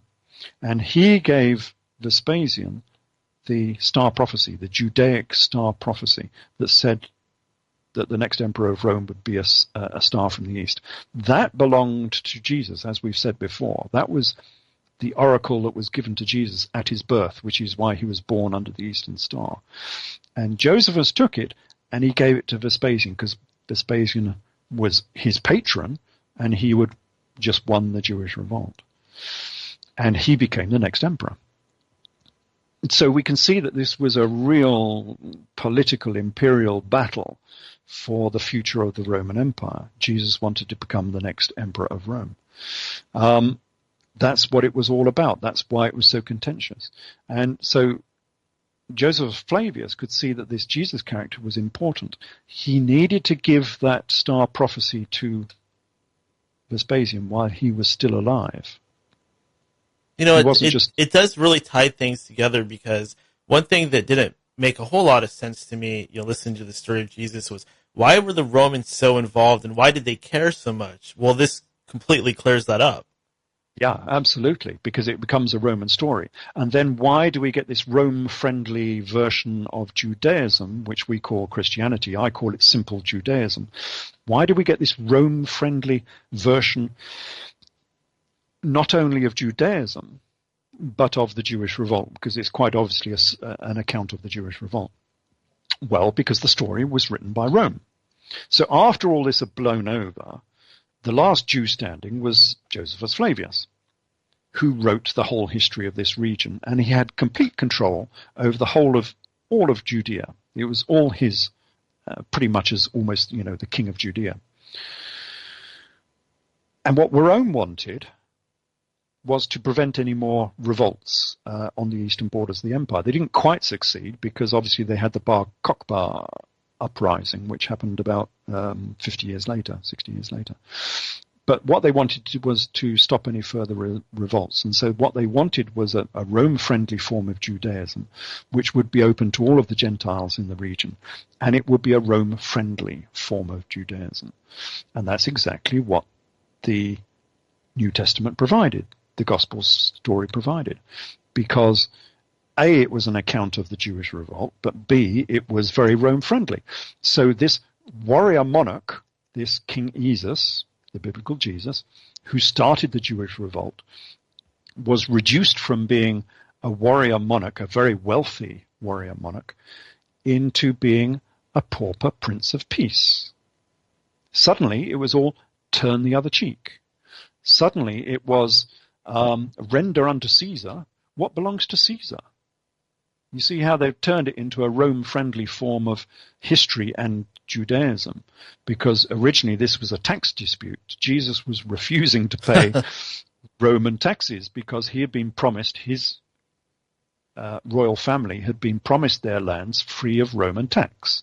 That's what it says in Josephus Flavius originally.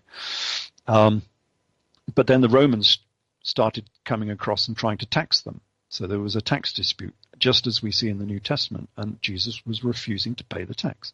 Actually, as it says in the New Testament, there is a little part where it says, he's talking to Peter, I think, and he says, do people tax their own family? And Peter says, no. And he said, well, why are we being taxed then? And he was saying this because Mary Magdalene at that time was married to Agrippa I. These wives got sold around to many of the kings. Some of them had 4 different kings they were married to. And it transpires that Mary Magdalene was probably married to Agrippa I before she married Jesus. So Mary Magdalene, we're kind of getting into her. She's a huge part of the story, right? Yeah, she is. And she's a big part of the story because she was very influential and very rich. As it says in the Golden Legends, she owned 2 castles. And as it says in the Talmud, now the Talmud is interesting because the Talmud mentions Mary Magdalene and Jesus on a few occasions.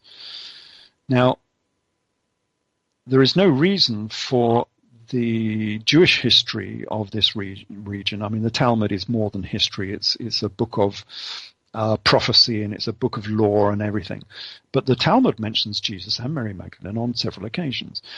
They would not be mentioning fictitious characters. So all of these scholars that say that Jesus was a fictitious character, he just have to be wrong, because otherwise they wouldn't be mentioned in the Talmud. So we know that these were real characters if we can just find them in the historical record. Now,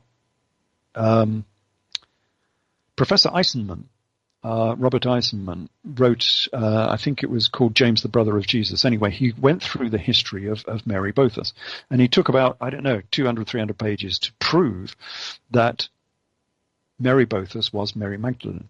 So Mary and Martha Bothas were the Bethany sisters, Mary and Martha from the New Testament.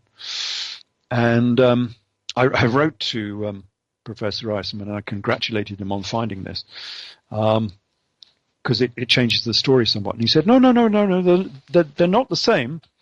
They just based the story of Mary Magdalene upon the history of Mary Bothas. And I'm thinking, well, that's not how I read it in your story. And of course, he could not reach that final conclusion because the final conclusion has a lot of problems for Christianity. It means that Mary Magdalene has to be an AD 60s character again. So again, we've slipped out of the 30s and into the 60s. And so he wasn't able to finally admit what he had actually discovered within his research. And the other problem is the Talmud says that Mary Bothas, who is Mary Magdalene, was the richest woman in Judea. I mean, we're talking super rich here. She had a dowry when she married of 1 million gold denarii. 1 million gold coins was her dowry. And I worked that out in terms of work value, how much you could pay a soldier in terms of their salary. And it came out at about, I think it was about $5 billion was just her dowry.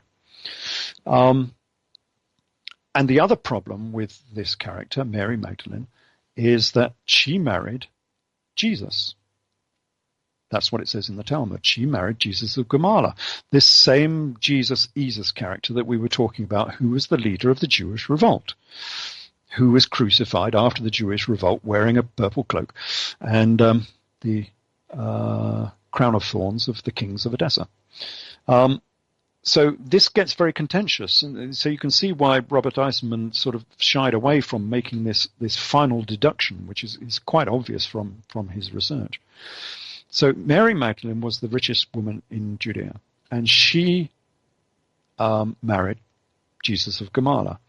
And not only that, she bought Jesus, her husband, the priesthood of the Temple of Jerusalem. So that's one heck of a gift. Yeah, well, it cost her a lot of money. It cost her a tarkob of silver to buy it, which I worked out to be something like 70 kilos of silver in order to buy the high priesthood for her husband. So he could become the high priest of Jerusalem. And of course, if you look into Hebrews 7, it says that Jesus, the biblical Jesus, became the high priest of Jerusalem. You see where this all links up. And not only that, in Hebrews 7, it has to make a justification because he was not a Levite. He was supposed to be of the tribe of Judah. And so how can a tribe of Judah become a high priest when that was only for the Levites? And it goes through this explanation of saying that Melchizedek was not a Levite, and therefore you don't have to be a Levite to become the high priest. But it's saying the same story all the time, all the way through. And then we have... So he becomes even immensely more powerful than he already was at this point. Well, yeah, as the high priest of Jerusalem, he's in control of the whole of Judea. But then if we make these links together, these were incredibly powerful people in that region at that time anyway, because the mother of Jesus was Queen Helena of Edessa and Diabene. Because, as I say, all of these characters were the monarchy from Edessa, which is in northern Syria. It's just above Aleppo. And so the King Esus character who led the Jewish revolt was a king of Edessa, and that was the Jesus character. Now, the mother of King Esus was Queen Helena, and she is the famous Queen Helena of Adiabene, of Edessa, and of Judea. And yet not very many people know about her because all of these characters have been airbrushed out of history. And this is, again, a very suspicious thing. Because here we have Josephus Flavius, who wrote the whole history of this region, all of the first century. He knows everybody and every event in the first century. And he never mentions Edessa once. And he never mentions the kings of Edessa once. Why was that? When they were so intimately involved with Judean politics and intimately involved with the gospel story, as we'll see in a minute. But the queen of Edessa, who he doesn't name as the queen of Edessa, but anyway, it's quite obvious who she is. This was Queen Helena, and we know that she was the queen of Edessa from the Syriac historians because they say she was the queen of Edessa. Queen Helena became the queen of Judea in the AD 40s and the AD 50s. She had the largest palace in Jerusalem, the largest tomb in Jerusalem, and she paid for the golden menorah in the Temple of Jerusalem, which was the most expensive artifact ever made in that era. In fact, it was so expensive that when the Romans took it to Rome in AD 70, they obviously took it after they won the Jewish revolt. They used the golden menorah to build the Colosseum. So the money from the menorah was used to build the Colosseum in Rome. That's how expensive it was. So that's how intimately involved in Judean politics this family were, and how influential they were, how rich they were. And they are also mentioned in the gospel story because it was Queen Helena who saved Judea from famine in AD 47. And yet we have an account of this in Acts of the Apostles, where again, the Edessan family, although they're not exactly named as the Edessan family, saved Judea from famine, the same famine in AD 47. But we know this is the same family because the king at that time, this is the husband of Queen Helena, was called Abgarus. And the person named in the Acts of the Apostles is called Agabus. So we know this is the same person. So Agabus in Acts of the Apostles is King Abgarus, the king of Edessa. And they send money down to Judea to save the people from famine, exactly as it says in real history. So perhaps some of these miracles that Jesus was performing, he was actually kind of throwing money around? Yeah, well, we'll come on to that because, yes, there were a few miracles. But the interesting thing about this is that the Acts of the Apostles says that the money was taken from King Abgarus of Edessa to Jerusalem by the hands of Saul and Barnabas.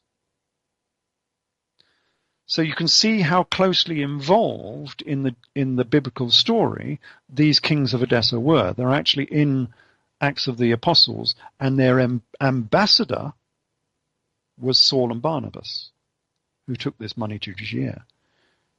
So you see how close this was to the biblical story. And of course, all of this happened in the AD 40s, AD 50s, going up to the AD 60s. So, and I've already said that Saul is Josephus, so there is no way in the world that Josephus didn't know about the Edessan monarchy, because he was their ambassador to start with, which is pretty much what he says, although he never names them. But that was all covered up because nobody wanted you to know that. So these people, after the Jewish revolt, became persona non grata, which is why, if you look in Roman history, in biblical history, and the history by Josephus Flavius, there is no mention of Edessa whatsoever, and no mention of King Abgarus, King Esus, his brother King Esus Manu. None of these people are in the historical record. The only person who is Queen Helena, but they don't mention her as being a queen of Edessa. The only way I made all these links together is because I went to Syria before they started all their fighting. So I had this story, a lot of this story. I had the links between Saul and Josephus and all of that, and Jesus of Gamala. I'd already written about that in my previous books, King Jesus and Cleopatra to Christ. But I'd never heard of Edessa because it's been deleted from all of the history books. And so it wasn't until I went into Syria and I started reading some of the Syriac historians, and they have preserved a different history because their history was separated from Western history for more than 1,000 years. It was separated at the Council of Chalcedon, which was the big split between the Western Christian Empire and the Eastern Christian Empire. And then it was separated again by the invasion of the Muslims. Because all of the East used to be Christian. All of Syria and Turkey and North Africa and Iraq, all of these places used to be 90% Christian until the invasion of the Muslims. And they put a sort of iron curtain that came down across Syria. And so anything that was happening in Christian Syria was completely separate from the Western world. So the Catholic Church, the Roman Church, and the Constantinople Church in Istanbul, they could do whatever they want. They could delete whatever they wanted from their history books, but they had no control whatsoever about what the Eastern Church was doing in Syria. And it wasn't until the Crusades that some of these Syriac texts were actually rediscovered. And suddenly these Syriac texts stopped talking about Adiabene and all the things that Josephus talks about. And they say that Queen Helena was the queen of Edessa. And that changes everything because it puts Edessa back in the spotlight. It means it was the central location for the biblical story. That's where Saul and Barnabas came from. That they were the ambassadors of the kings of Edessa. Queen Helena was the queen of Edessa.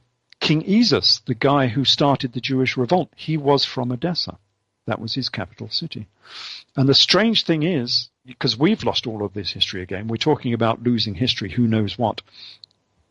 somebody knew about this in the 11th century. Because when they went on the Crusades, and this again is part of Arthurian history, this is where Arthurian history comes into this. When they went on the Crusades, the first Crusade was in 1096. And it was led by Count Baldwin of Boulogne. He was a Norman, which is where all the Arthurian texts came from. So they went off on the first crusade, and they were going off to save Jerusalem from Muslim control. So they run across southern Turkey, they get to Antioch, and if you can sort of follow this in your mind, they get to Antioch, which is on the north east tip of the Mediterranean, where Turkey meets Syria, almost where they're fighting now, near Aleppo. And to get to Jerusalem, of course, you've got to turn south and go down towards Jerusalem. So what does Count Baldwin do? He carries straight on. Doesn't go to Jerusalem at all. Where does he go to? He goes to Edessa. So the very first city that was liberated from Muslim control and oppression was Christian Edessa. So why did the Crusades go to Edessa, not to Jerusalem, when they were trying to save Christianity from Muslim control? It's quite obvious that somebody back in the 11th and 12th century knew what I have discovered now. Otherwise, there'd be no point going there. So somebody knew that Jesus was actually the king of Edessa. And that's why they went to Edessa, because there was no point going to Jerusalem to find the history of the kings of Edessa, because Jerusalem had been trashed on two occasions. It was trashed by the Romans in AD 70, and it was trashed again after the Bar Kokhba rising. So all the records were pretty much wiped out between completely. Those. Gotcha. And then the Muslims came in the 7th century and trashed it again, and there would be nothing left in Jerusalem pretty much. But Edessa had never been conquered. Well, it had been conquered by the Muslims, but it was still under Christian control, as it were. They had a Muslim garrison, but it was still a Christian city. And under Islam, normally, the churches could operate without being ransacked. They weren't allowed to ring their bells. They weren't allowed to expand. They weren't allowed to repair their churches. They weren't allowed to build any churches. And all their churches had to be made lower than any mosque. So they had to knock the tops off them. But apart from that, they could probably keep all their texts and things of this nature. Although it did say in one of their histories that when they took Amida, which is the town next to Edessa, they left Amida with 1 million books. So you can see this is quite a literate part of the world. You know, it's probably an exaggeration. Yeah, especially considering they didn't have printing presses back then. No, but you can imagine. Well, books will last 500 years, so you've got 500 years or even more worth of books. I mean, it's an exaggeration, but you can imagine them running off with maybe 100,000 books or something. They're making the point that this was a very rich literary part of the world. And there's no reason why Edessa couldn't have held on to a lot of the texts that they had. And we've got an inkling that they did because we have all of these Syriac historians who date from 6th and 7th century, who are writing histories based on the chroniclers that they took their histories from back in past eras. So we know there were a lot of texts in that region. And that is what the Crusaders were after. That was part of the reasons for the Crusades. So the Crusades were organized and to liberate the Christian East, because all of those regions, as I say, were Christian. And they were being oppressed as second-class citizens under the Muslim control. They had become dhimmis, as they call them in Islam, which is a second-class citizen who has to do all the work and pay all the taxes, while the Muslims just run the administration and the army. That's how they organized their society. So on the surface, the Crusades were all about rescuing the Christian East from Muslim oppression. But the subtext, obviously, especially for Count Baldwin of Boulogne, was that he was most probably related to the family of Jesus. So he was a part of the biblical royal line, this Egyptian royal line that had gone through the ages. And therefore he wanted history evidence that he was related to this family. He was looking for information, not so much secular treasure, but certainly spiritual treasure and royal treasure in terms of the history of his family. And that's quite obviously why he went to Edessa and not to Jerusalem. So yes, that's where almost modern history starts to blend in with some of this ancient history. I always try and make the history relevant to the modern era. And I sort of take this through with my book, Mary Magdalene, the Princess of Orange, because I take her history and her flight into France, because it seems likely she went to southern France after the Jewish revolt, and how she might have established a new royal line in the south of France, and therefore did this family preserve itself in later generations, and I think it did. And the reason I think it did is because in southern France, I think she went to Orange. I remember that Mary Magdalene is linked to Orange in many respects, because both Jesus and Mary Magdalene were ginger-haired.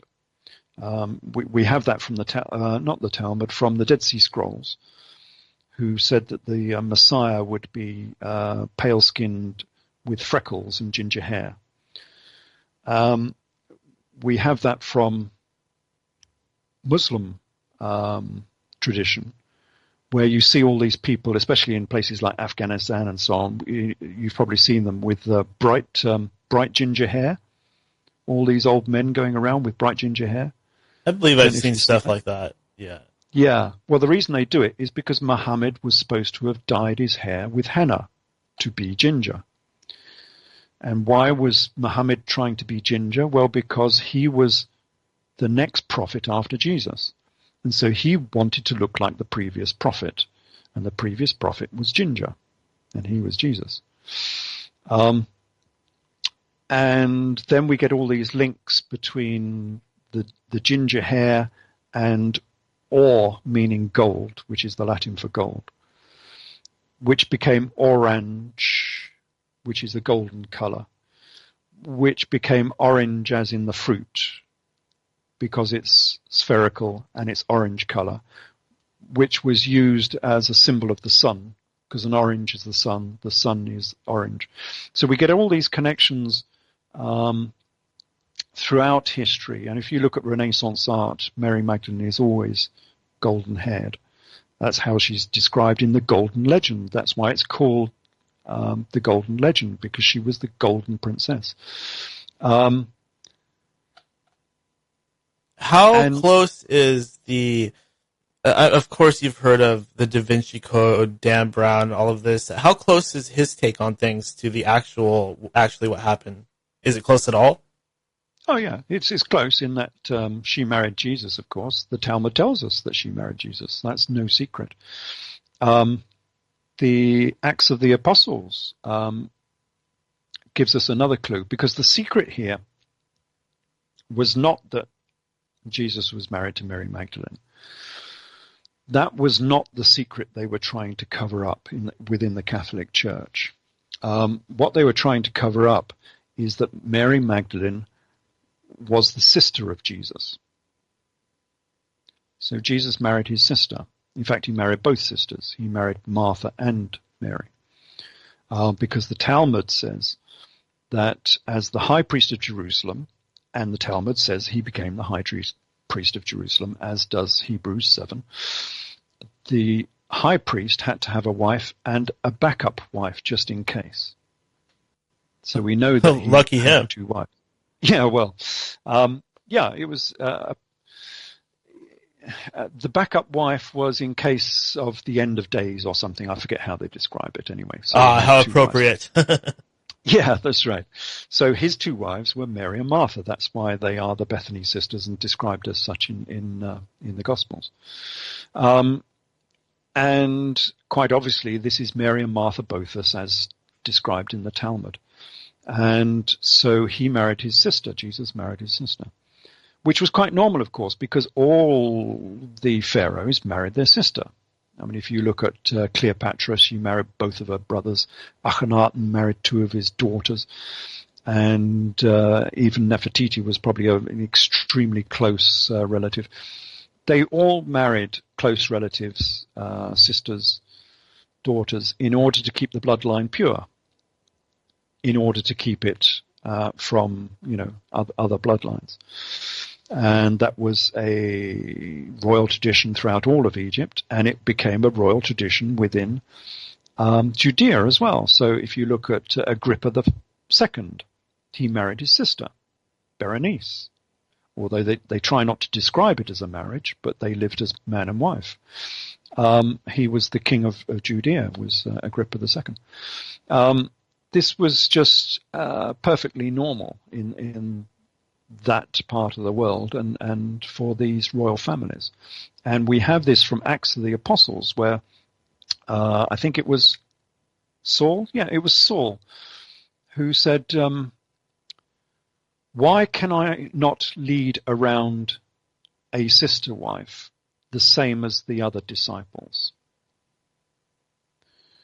And of course, this is contentious, and this is where we get some of these deliberate mistranslations. So if you look in most of the Bibles, they will say, why can I not lead a sister and a wife? And some say a Christian wife, and some say something else. But if you look in the original Greek, it is actually a sister wife, is what it actually says. And I only found 2 Bibles that actually translated it correctly. And both of them are actually Victorian. One was the Derby, and there was another one that I can't remember. One was the Derby Bible, and again, this is like 1890s or something, where they actually translate it correctly, because that's a very literal Bible, very, very literal, as sister wife. Well, why was Saul asking about leading around a sister wife? Well, because all of the other disciples had a sister wife, and so did Jesus. Because that was the royal custom for the Egyptian royal family.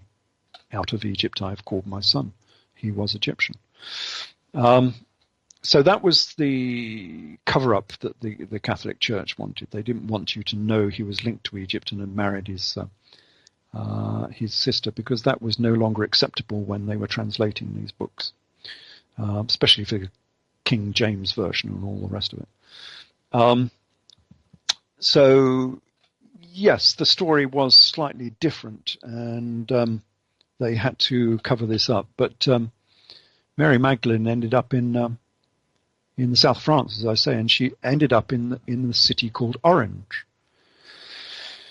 So we come back to this link to orange again, which is based on the Latin word for gold. Of course, she was the golden queen, the golden princess.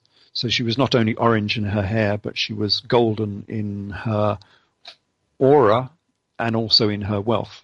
Although she had lost all the wealth after the Jewish revolt, there's a very nice story from the Talmud saying that this Mary Boethus, Mary Magdalene, who had been the richest woman in Judea, was seen after the Jewish revolt picking grains of barley from among the dung of donkeys, because she had lost all her wealth. And anyway, she was shipped off to France after the Jewish revolt. But it just so happens that in the south of France, we had the establishment of this new city-state of Orange, which seems to be based upon the history of Mary Magdalene. And the city of Orange became very, very influential because it remained a separate country within France for 1,000 years. It was called the Principality of Orange. And in the Principality of Orange, we had the Princes of Orange. And listeners might think, well, that's familiar. Where have I heard that before?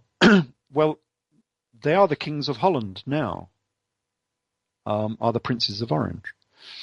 And the King of England in the 17th century was the Prince of Orange because he was a Dutch king. We had a Dutch king for a while. And they came from Orange in the south of France. That's where they came from. So the first Prince of Orange that we really know about was William of Orange. This is where the name William comes from. Guillaume, they call him in French. And he was 8th century.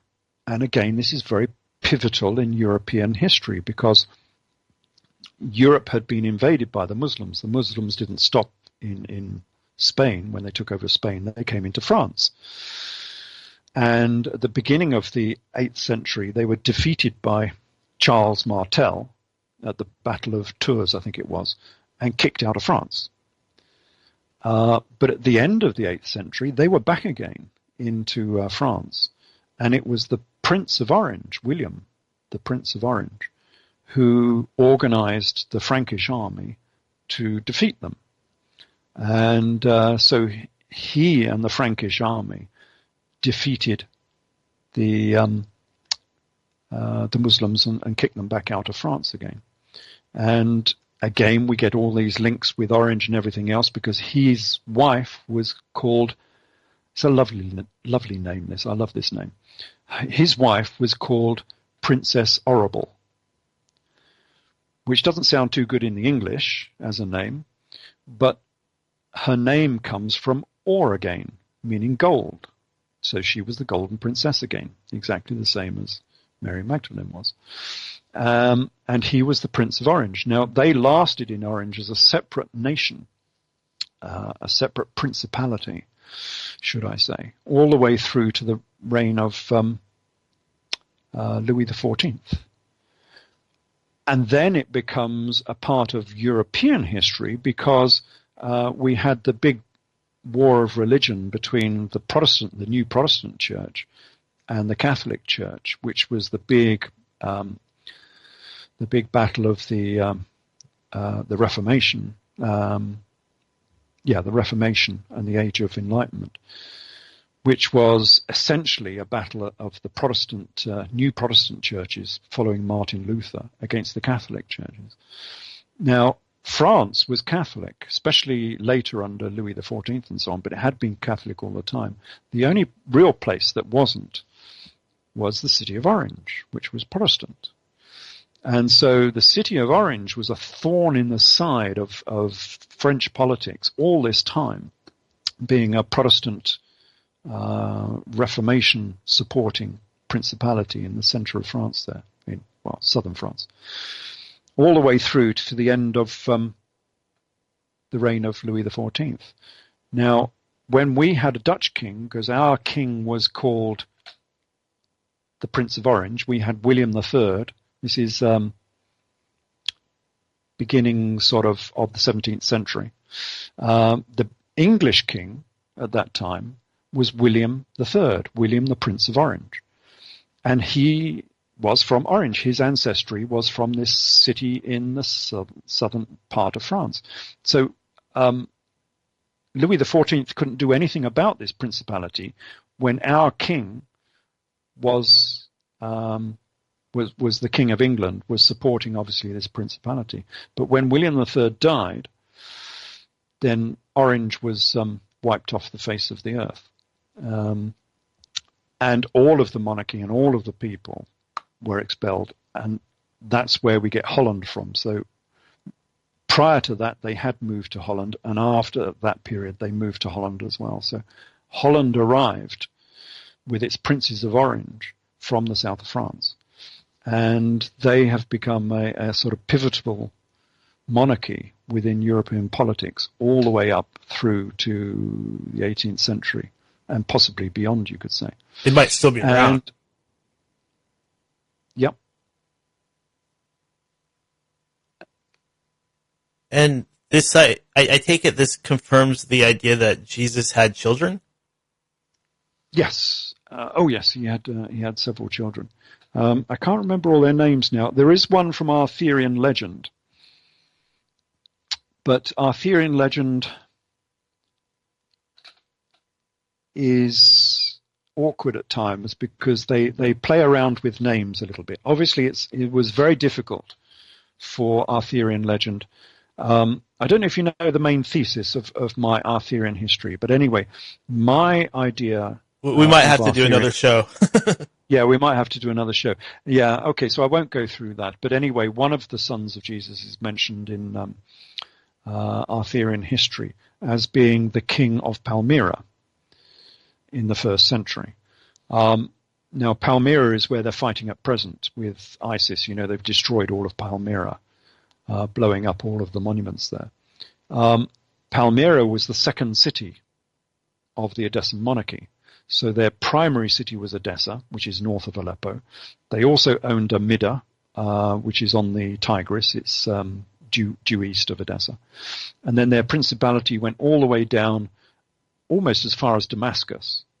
And part of their principality was Palmyra, out in the Syrian desert, where ISIS are holed up at present, blowing everything up. And that was their second city, and it was one of the wealthiest cities in the whole of the Roman Empire. And Arthurian history says that one of the sons of Jesus was the king of Palmyra after the Jewish revolt. Because although the father had fomented the Jewish revolt in Judea and lost and been captured by the Romans, Palmyra itself and Edessa had not been affected by this great battle in Judea. And so he remained the king of Palmyra. And funnily enough, we have this duality between the works of Josephus Flavius and Arthurian history, which copy each other all the way through. In fact, it's funny actually, but two of the main books of Arthurian history actually say that the author of Arthurian history was Josephus Flavius.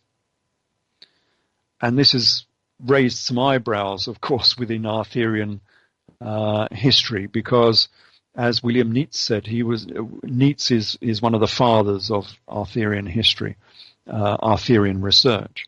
And he says, well, of course they are mistaken here, because there is no way that Josephus Flavius can be writing about 6th century kings in Britain. Well, actually, he was probably the original books were probably correct. The author was actually Josephus Flavius, but we'll come on to that later. So there's this big conundrum within Arthurian history as to who wrote it and what era it was set in. But they quite clearly say that after the Jewish revolt, Josephus Flavius was sent by Emperor Vespasian with his book called The Jewish War, which was his history of the Jewish revolt. He was sent to his compatriots, his people, who were the barbarians beyond the Euphrates, to give them this book and explain what happened in Judea during the Jewish revolt. This is what Josephus Flavius says himself.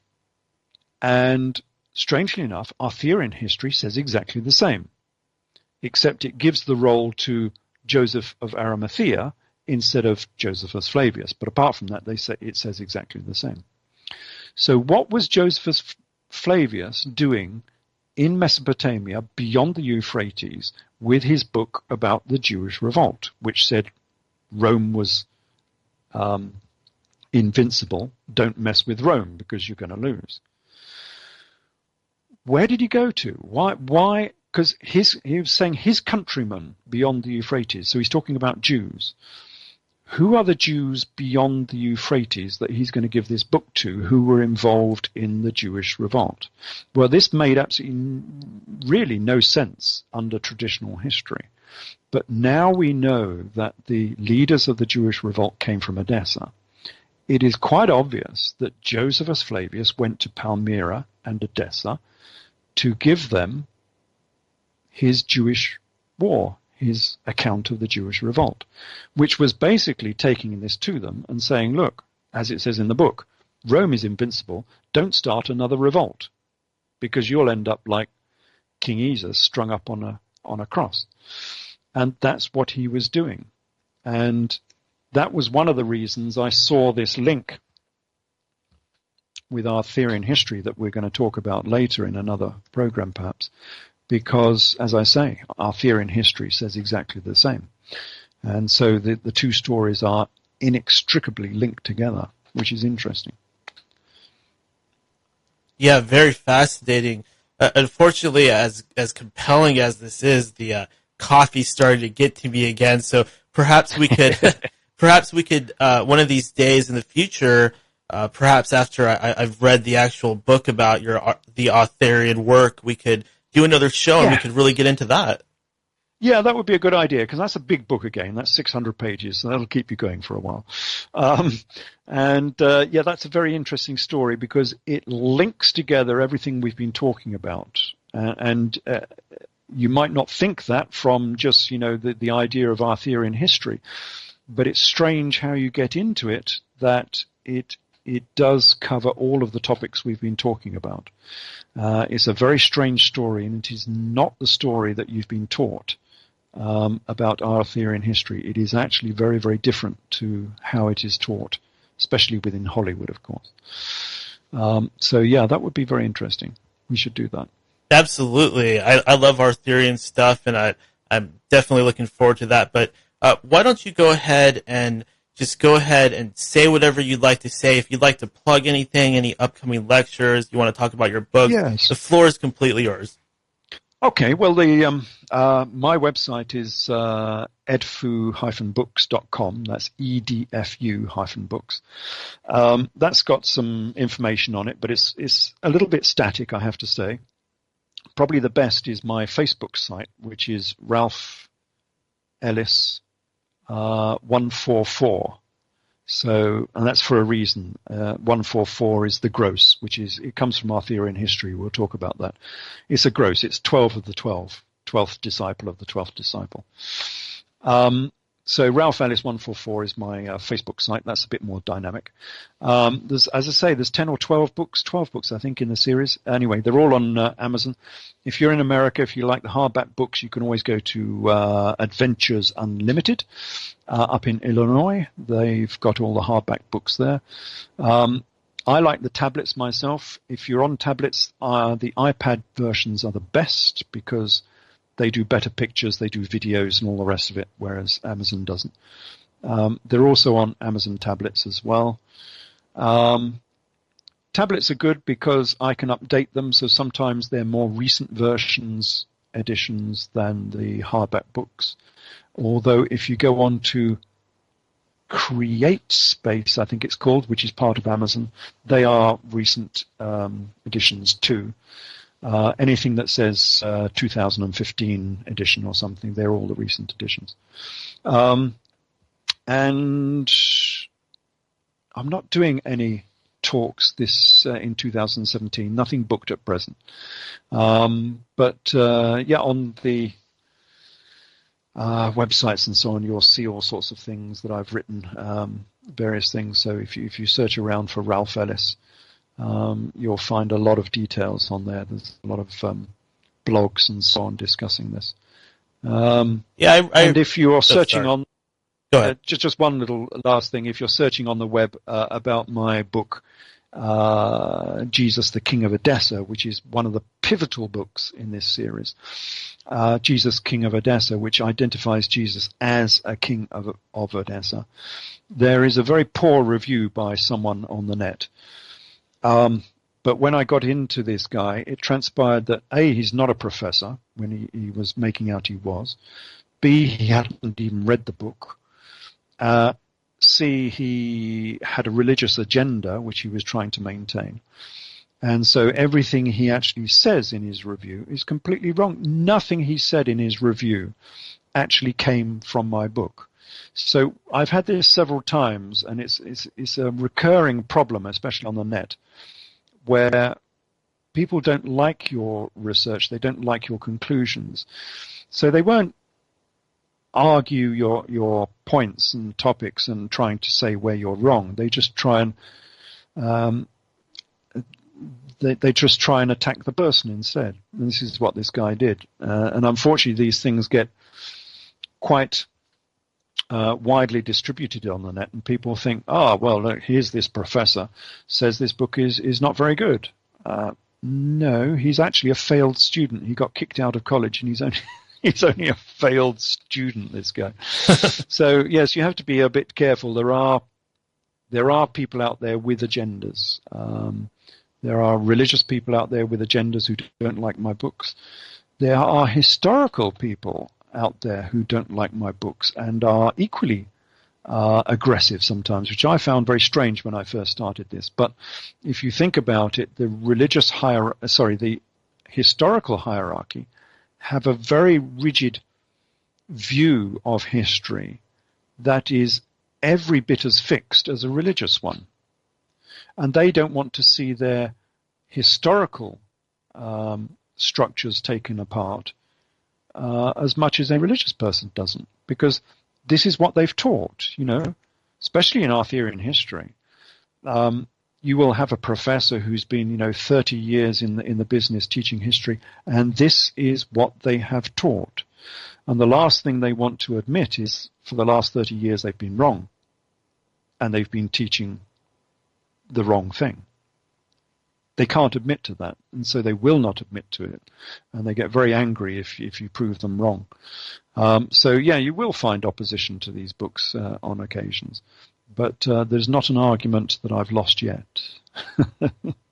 Yeah, I absolutely love it. I'm not necessarily a super religious person or a historian or anything, so I like to think I have an open mind towards this stuff, and really this show is all about exploring these alternate views and getting at the truth and overcoming the dogma and the things that we were taught in school and in church, and just kind of getting past that and being reborn with a more open mind.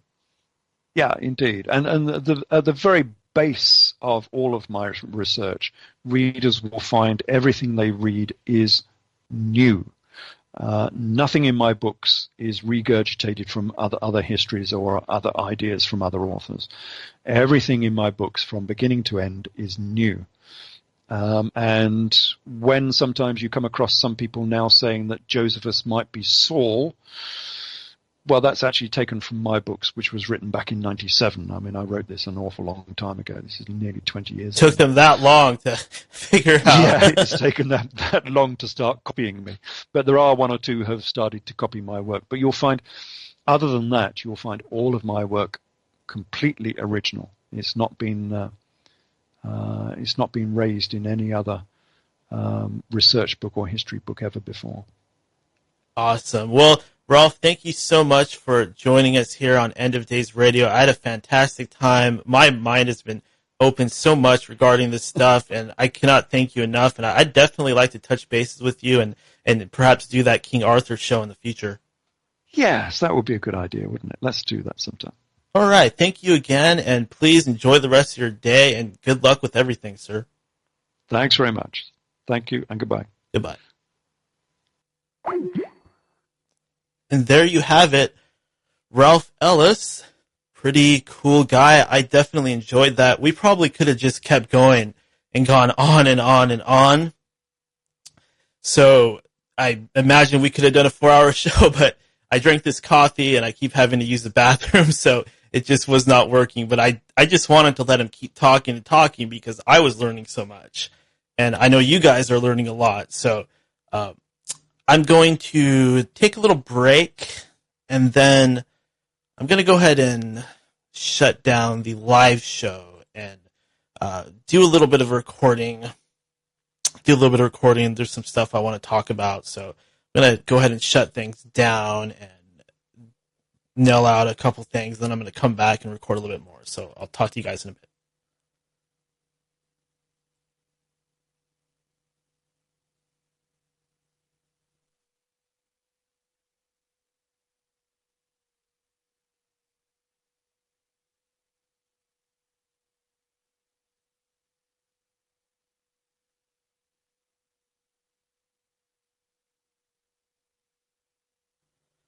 And welcome back to End of Days Radio. This is your host, Daniel.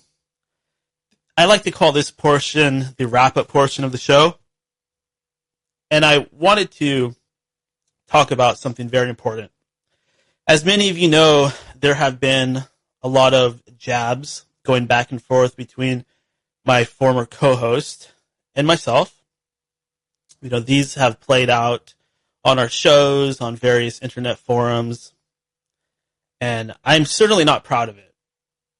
I obviously have some anger and some issues and some feelings of betrayal there, and these feelings have caused me to act in a manner that I'm not particularly proud of. Even though I was being funny and having a good time, and a lot of it was very creative, I just don't feel that it's right because of what it was turning into and how low that we were dropping, and especially this last thing from Michael. It was just so personally disgusting to me that I don't want anything to do with this anymore. It's just trashy. It's disgusting. It's not me. I created this show.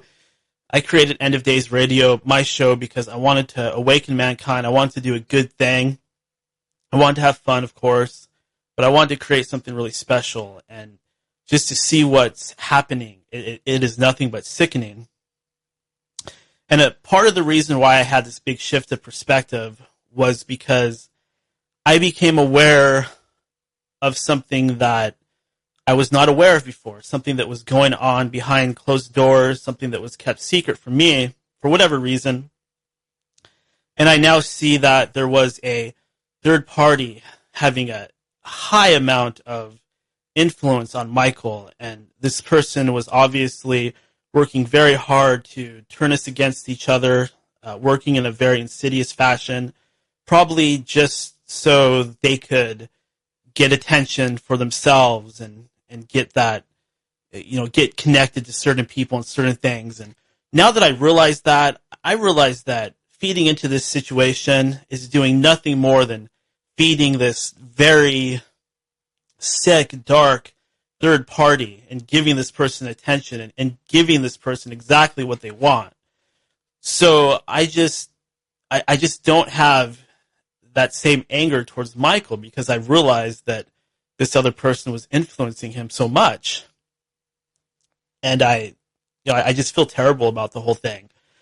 I think that being that this show was so strong and our conviction was so strong, our friendship was so strong, it would literally take a person with a terrible agenda, a person who has a certain skill set, but is using it in a very negative way and taking advantage of people that are younger than herself and taking advantage of somebody who has big dreams and big ideas, not necessarily a bad thing, and just causing all sorts of damage, poisoning a guy against his friend, and just ruining things. And of course, it's not entirely on this person what happened. It's not entirely on her. However, it's become plainly obvious to me that she certainly took what was existing and used it for her own sick agenda in order to turn brother against brother. It's the classic story, and I don't want any part of it anymore. I just want to be completely separated from this because it's so disgusting and trashy and makes me a little bit sick. And I just hope that Michael realizes that this person is not really what he probably thinks. I've heard allegations like Daniel's jealous or things like that. No, that's just not true. I would never be jealous of you hooking up with a really bad person like that. That's just completely against my nature. I'm not jealous of things like that. I have friends and family that are in great relationships and have a lot of money and things like that. I don't feel jealous of them, so I'm sure as heck not going to feel jealous of you. I just feel terrible that our show was destroyed. I feel terrible that you might think that things were going on that weren't. Michael, I have been nothing but 100% fair to you. Even more so, I mean, if you go back and listen to our old episodes, any of the old ones, you were talking much more than me. And if I was the type of person to let that go on, you can be sure I'm not the type of person that would take a red cent from you. So I absolutely never held back any cash from you. I never held back any information. Your mind has been poisoned, and I don't know why. It's still a mystery to me. And I'm just sorry that this happened, and I'm moving on because I got to pick myself out of this mud that we've been rolling in. And I especially just want this other person to hopefully at some point in the future just kind of go away and go back to whatever place that she crawled out of because, listen, lady, you're sick, and what you did was wrong, and you did all kinds of things that were wrong and weird. And I know you think that you're super cool and awesome because of it. I know that you're probably just trying to relive your glory years or maybe glory years that you never had, but please just have some sense and leave us alone. Quit causing trouble. Quit playing your sick, twisted games. And that's all I'm going to say about you. And I don't plan to ever interact with you again. And please don't try to talk to me on Skype. Don't try to contact me to play your strange games. I want no part of them. This show is about enlightening humanity. It's a good thing. It's about intelligence. It's about having a good time. It's about having fun. It's about friendship. It's not about selfish little egotistical games of materialistic tendencies and things being played out. That is the complete opposite of what this show is about. This show is spiritual. So please just take your vile, disgusting behavior and just get it the heck away from me, because I'm on to you. A lot of other people are on to you. And the best thing for you to do is to just go away before it gets any worse and we're all even more embarrassed about what happened. Please just stop. And for all of you that have no idea what I'm even talking about, I apologize that I have to go on a strange, incomprehensible rant like this. But the main thing is that I want to get that message out there. I just want all of you guys to know that all that back and forth stuff, even if it was funny at times, it's just over. There's no reason for it. And I want to use my energy to do positive things and create positivity and not keep getting dragged back down in the mud. And there's a lot of mentally ill things going on. So it's the best thing right now is to get reorientated and keep things positive and focus in a positive direction.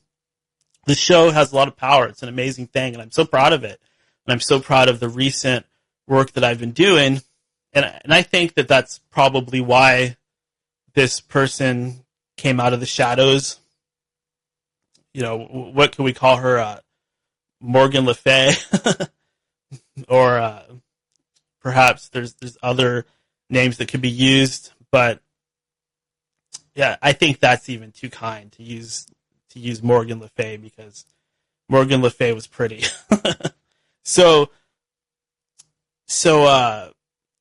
whatever we should call you, just leave us alone. Leave us alone. Go away. You know what you are. You know what you did. Just stop. All right? All right. Peace out, everybody.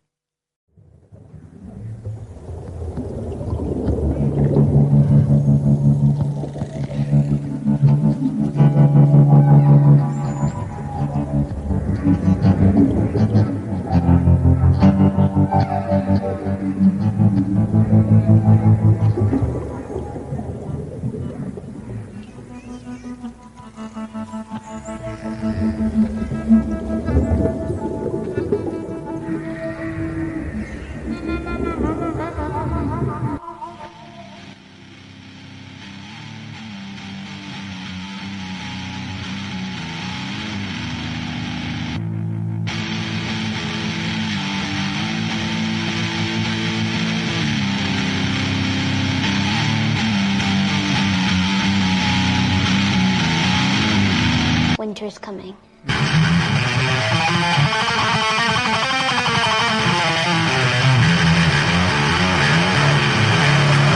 The king has returned from the broken ruins of Babylon. This is